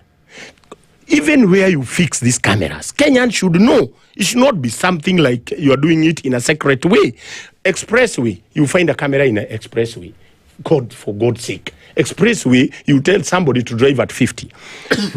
These cameras should be even gazetted that they are on this road, because you are not doing this. You are doing this for safety. You are not doing this like you are trying to trap motorists so that you can get money from them. No. And if you look at the way they have been installed, this is a trap because they want to make money. And this money is not going to the government. And we are saying that with confidence, it's going to people's pocket. Okay, because what we're saying is that for a government fund or a government account, it should go through the channel. The president was very clear years ago that this e-citizen was being created for this same thing. Yes. So the radar is up now when somebody makes a payment for the supposed vehicle inspection and there's somebody's name, an individual's name at the end of that transaction. Are these some of the reasons why you went to court? Or did you go to court even before we started hearing stories of people paying this money to a personal account? Because we were involved even in the formation of all these things. And I want to tell you our surprise was when the president made a declaration that it will start by the July 1st. Yes. And because we knew we were not ready for it, we were just surprised. How? Then we tried first. You don't dash to court. We tried to write even to NTSA, trying to explain to them that this thing cannot work. There's no way. There's no proper mechanism even on how you collect this money. There must be a mechanism. Every Kenyan knows that if Saba, the instant fine has come to me, I'm supposed to pay to this account. Is it a judiciary account or e-citizen account? Because it is the president himself who said that every money, government collected money by the government, should be channeled through e-citizen. Our question is, why then? Is this not government money? And NTSA is the government authority, is it not? It is a government. It's a government. Oh, okay. So the thing is we wanted them to be very clear, but the time we realized they are not even clear, and they have even now started collecting this money, we had to dash to court to say that this is what we intended, and this was the intention of these instant fines. It was meant for safety, not for collection of money. No. NTSA, the formation of NTSA is not a body to collect money for the government. No. About collection, about creating employment, that is out completely from NTSA. Okay. NTSA purpose and the work of NTSA is safety, to make sure that we have safety on our roads. Okay, and how exactly is this done? This thing that they're actually supposed to be doing, how is it ensured that there is safety on the roads by NTSA? What are the things that they do? First of all, I want to tell you, with what they are doing currently, it's not about safety, it's about business. But it's supposed to be about safety. Make sure that if it is a road, you're supposed to do 110. If there is a camera, it is capturing you at when you're doing more than 110. And also, we want them to understand that many people, you can have 10 vehicles. You have employed drivers. Why is this fine coming to the owner of the vehicle? That money, you cannot put all that to the owner of the vehicle. Some things like this should go to the driver, because you say, for instance, you have a company, you have about 20 vehicles. They are on the road, you have employed your drivers, and then 10 of them do such thing, over speeding. Then every fine is 10 to 20,000. For sure, that business cannot be done. So we say, and that is where we wanted to have a proper sitting, so that we can even come up with a system whereby if the driver is given a vehicle, he logs in, and NTSA can know which driver is driving this vehicle. So if it is a fine, let it go to the driver. David, you see, when you talk about safety on the roads, for me, I think it goes deeper beyond just implementing policy. Because for us to say NTSA is out here ensuring that we have safety, they have to be including in the design, in the construction, and even commissioning of these roads. Why? Because if they are the ones who are coming in to say between here and here you need 50, you need to go below 50, then it is them who should work together with Kenha in constructing these roads. But are these conversations that ever come up even in the initial feasibility studies in putting up roads to decide in this area, this is the speed, in this area we need a footbridge? Because along highways, we have speed bumps in an area that you're supposed to do 100. Case in point, Waiyaki towards Nakuru, you know. So are they looking at safety as their core role, or is theirs a cash cow? What I want to tell you, it is all about cash cow. And I said when I began here that that NTSA role is not to make money, is not to generate money. It is to make sure that there is safety. And then I said we have competent, very competent people in NTSA now, because having an engineer and a guy who has done proper IT, we thought we were very lucky, because everything now is going digital. So we thought we were going somewhere. But what I want to tell you is that even him, he has no any power, because it is all about presidential directives. And that is why I mentioned somebody like Mohammed Daga, the PS in transport. He's behind all these things. We are saying that because we are in it. We know exactly what is happening. We know exactly where the problem is. But our problem was, why is the president? Because everything, presidential directives, even others, now we believe, are not coming direct from the president. They are coming from presidential directives, but there are people behind Daga who wants to do business. Because all this business, they are thinking about how can we make money? Yes, there's a problem in this country, but people are dying, and through this now we can do our business. That is it. Not safety. Because if you talk of safety, there are measures to be taken. In fact, we were not even supposed to start discussing about inspections and the fines first. We were to discuss, where do we have the problem? Where are we supposed to fix this camera? Where do we have a black spot? We have many people are dying as pedestrians. Which road can we put a footbridge? Okay, border riders. We have all over every county, every hospital, we have a word for them. What are we supposed to do? Are we supposed to give them civic education so that they understand the role they are playing in this country? Because seriously, is our economy. They bring up our economy. So are we supposed first of all to train them, or are we supposed first of all to think where the money is? Where can we get money fast? Is it in the inspection centers? Because we want to be the people bringing the equipment. We know the PS went even to Germany to look for those. We know we have all the information to make sure that he has a company which will bring this equipment. No, we want people to sit down and agree. What are the equipment? Where can we get equipment? We know that we have equipment in Northern Korea, Southern Korea. We have very many. In China, we can have the same equipment, which are even cheaper. Because the aim is not about making the money, but the aim is safety.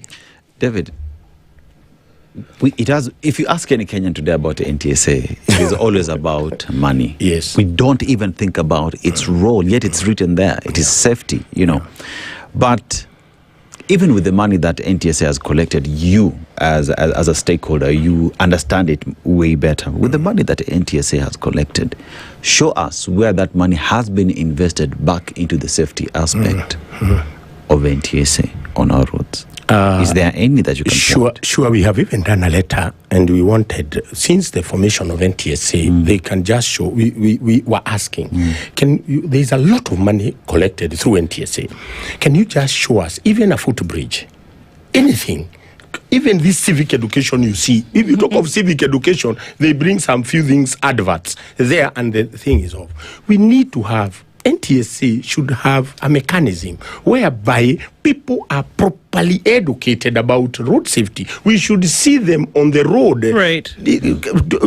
trying to educate our border riders, trying to educate even the normal pedestrians that you are not supposed to pass through this because of this and this and this. But what do we see from them? Anything you hear from NTSA today, let them make any announcement, is about money. Okay, what I wanted to do now is take a look at the roads, essentially, and see what's happening this morning. It is Saba, and so we know that a lot of those are blocked off for getting people into the city. And we're going to come back and talk with a couple of our reporters who are in different parts of the city this morning. We're going to come back right now and talk with Chris Thairo, who's made his way to Parliament, if I'm not wrong, and just to hear from him. Chris? Hi, Chris. How are you doing? Can you tell us where you are right now and what it's looking like? A very good morning to you, Nduh, and viewers. I'm currently at Parliament Road, and behind me, it's police have already closed the Parliament Road using razor wire. Remember that this has been the easier target whenever there are demonstrations seeking for democracy and justice. And today being the 36th anniversary of the Saba Day commemoration, the civil society and politicians had already indicated that they be proceeding to Parliament area so that they can hand over a petition to the leadership of Parliament. That is the Speaker of the National Assembly as well as the Speaker of the Senate. But as it stands for now, it seems that it will be a hard nut to crack for them even to try and access the gates of Parliament. From here, I've even witnessed some MPs having a challenge accessing Parliament. Remember, although the National Assembly and the Senate are on recess, there are several committees that are happening right away.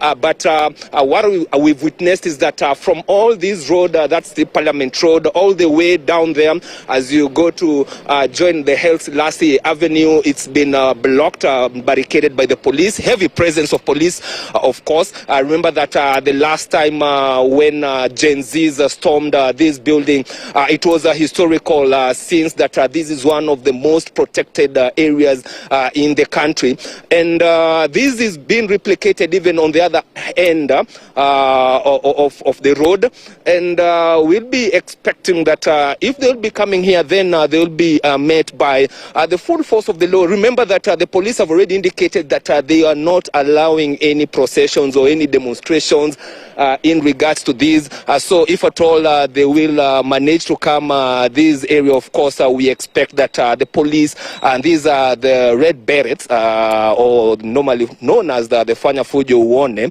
and they are really armed to the teeth, ready for any eventuality. And on a normal day, this area will be a buzz of activities. Kenyans trying to access one or two offices, government offices. I remember that this Parliament Road links most of these government offices, including the other end of the Supreme Court. This other end, of course, host the Harambe Avenue, where the offices of the President and the Deputy. And this other side, of course, apart from my colleagues from other media houses, there's very minimal activities, and the road, you can see, one might be forgiven to think that it's a holiday or maybe a weekend, but we know that even on weekends there are so many Gen Zs on the ground, but this has really changed.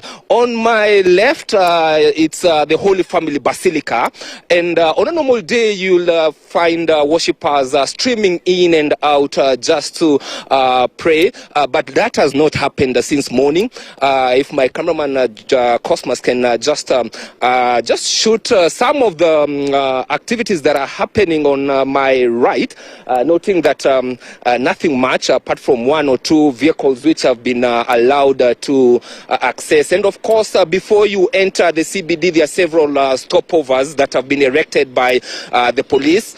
And when you're coming from Mombasa Road, there is one at Nyayo National Stadium. There is also another one at Nairobi West roundabout.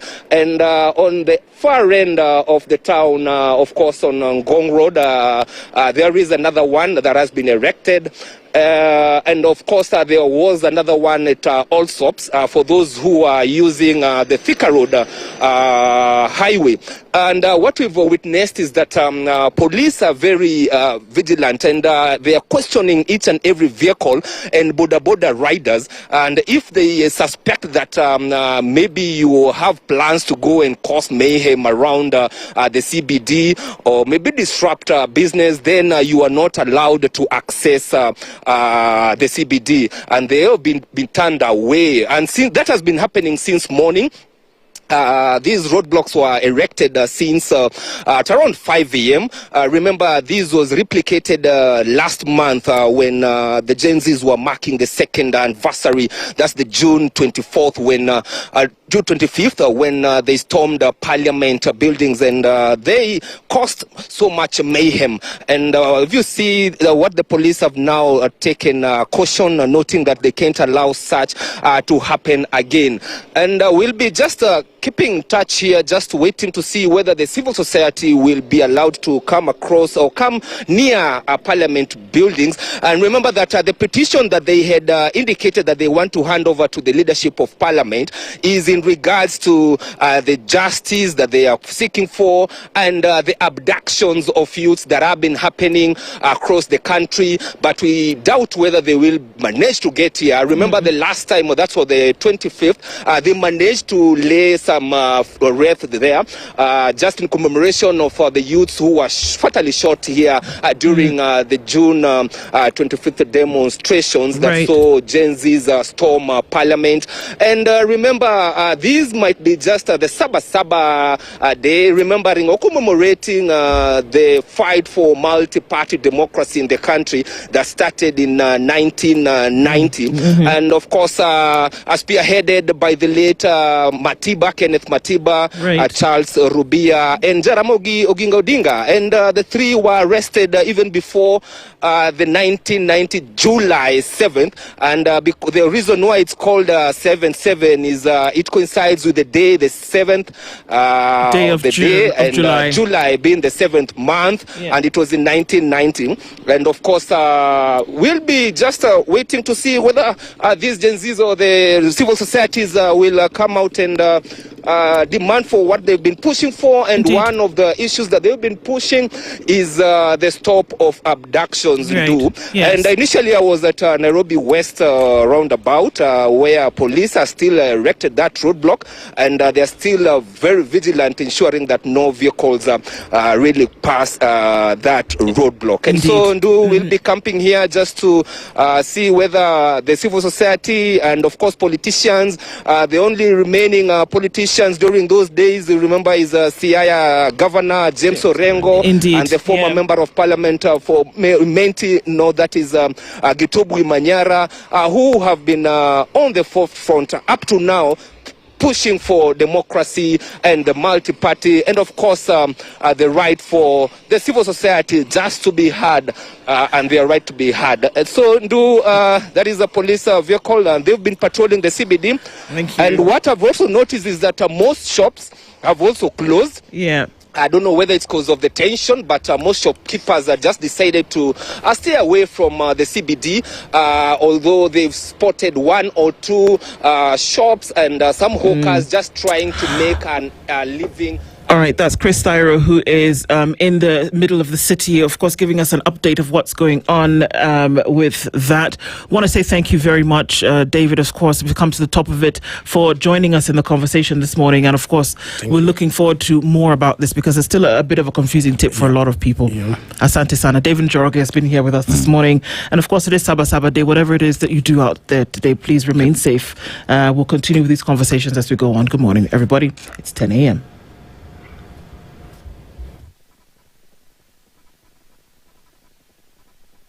The latest news from around the world. 94.4 Spice FM.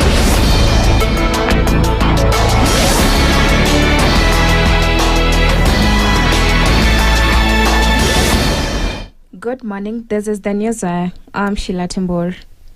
6 people have died and 7 others injured following a road crash involving 2 lorries and a passenger bus along the Nairobi-Mombasa highway near Kapiti Plains in Machakos County. Police say the accident occurred at about 1:50 a.m. when a lorry traveling towards Nairobi collided with an oncoming truck, causing one of them to lose control and crash head-on with a Tamid bus. The lorry driver, the bus driver, and 4 passengers died at the scene, while 7 injured passengers were taken to Machakos Level 5 Hospital for treatment. The bodies of the deceased have been moved to the hospital mortuary as investigations into the cause of the crash continue. The Kupet Homa Bay branch has urged politicians to stop interfering in school management and learning activities. Speaking to journalists in Homa Bay County Branch Chairman Peter Otieno said political influence is affecting teachers' performance and disrupting school administration. Otieno said the union will not allow actions that undermine the learning environment, urging leaders to give students adequate time and space to focus on their studies. As Kupet, we are not going to accept and we are not going to allow any form of disrespect towards our teachers will not be tolerated. That one, I want to send that message very clearly. That I want to appeal to the political class, especially in Lunyas.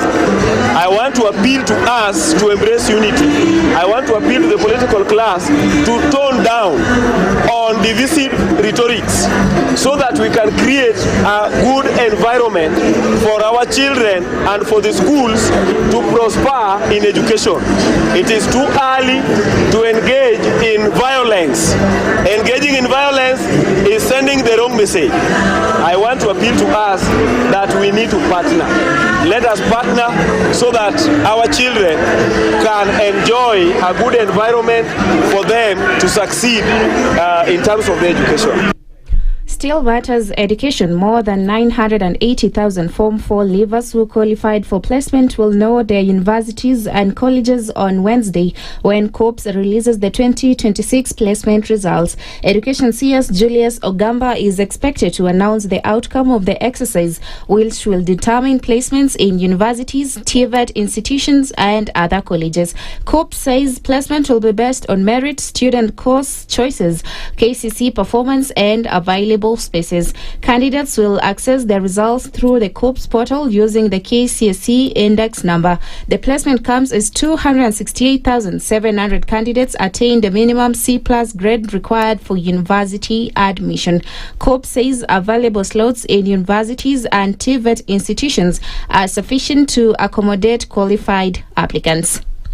Bungoma Governor Ken Lusaka has urged residents of Western Kenya to make informed choices in the 2027 general election, saying closer cooperation with the government will help accelerate development. Speaking in Trans Nzoia County, Lusaka said collaboration between leaders and the government is key to ensuring citizens receive services and benefit from development projects. Hakuna mtu anaenda kwa siasa kwenda kwa upinzani. Unajikuta kwa upinzani kwa bahati mbaya. Hata wakati ule wa Azimio, ukiwa na Kenya Kwanza, wote walienda na kila mtu aliamini anaenda kushinda. Lakini kwa bahati mbaya Azimio ikashindwa, sisi Kenya Kwanza tukashinda. Lakini yule ambaye alikuwa anasimamia Azimio akakuwa mwerefu, akaingia kwa serikali haraka. Ndio unaona kiongozi wao kinara mkuu aliingia kwenye serikali.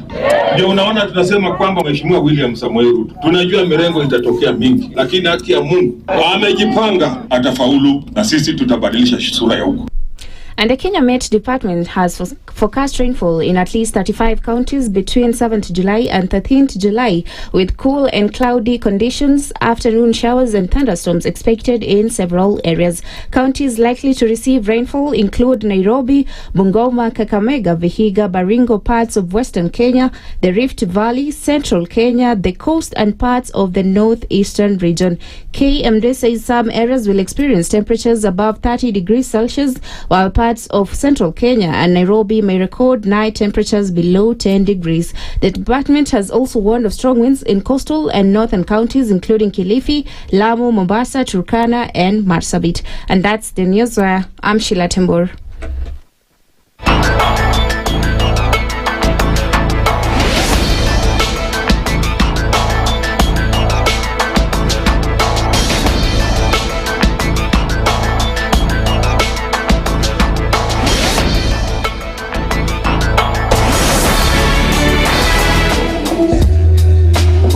More of the classics and the hits you love.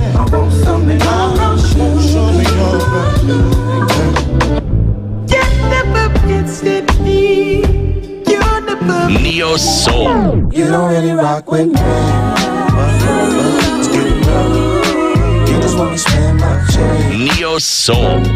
More of the classics and the hits you love. You played the best music. 94.4 Spice FM. Back to the music.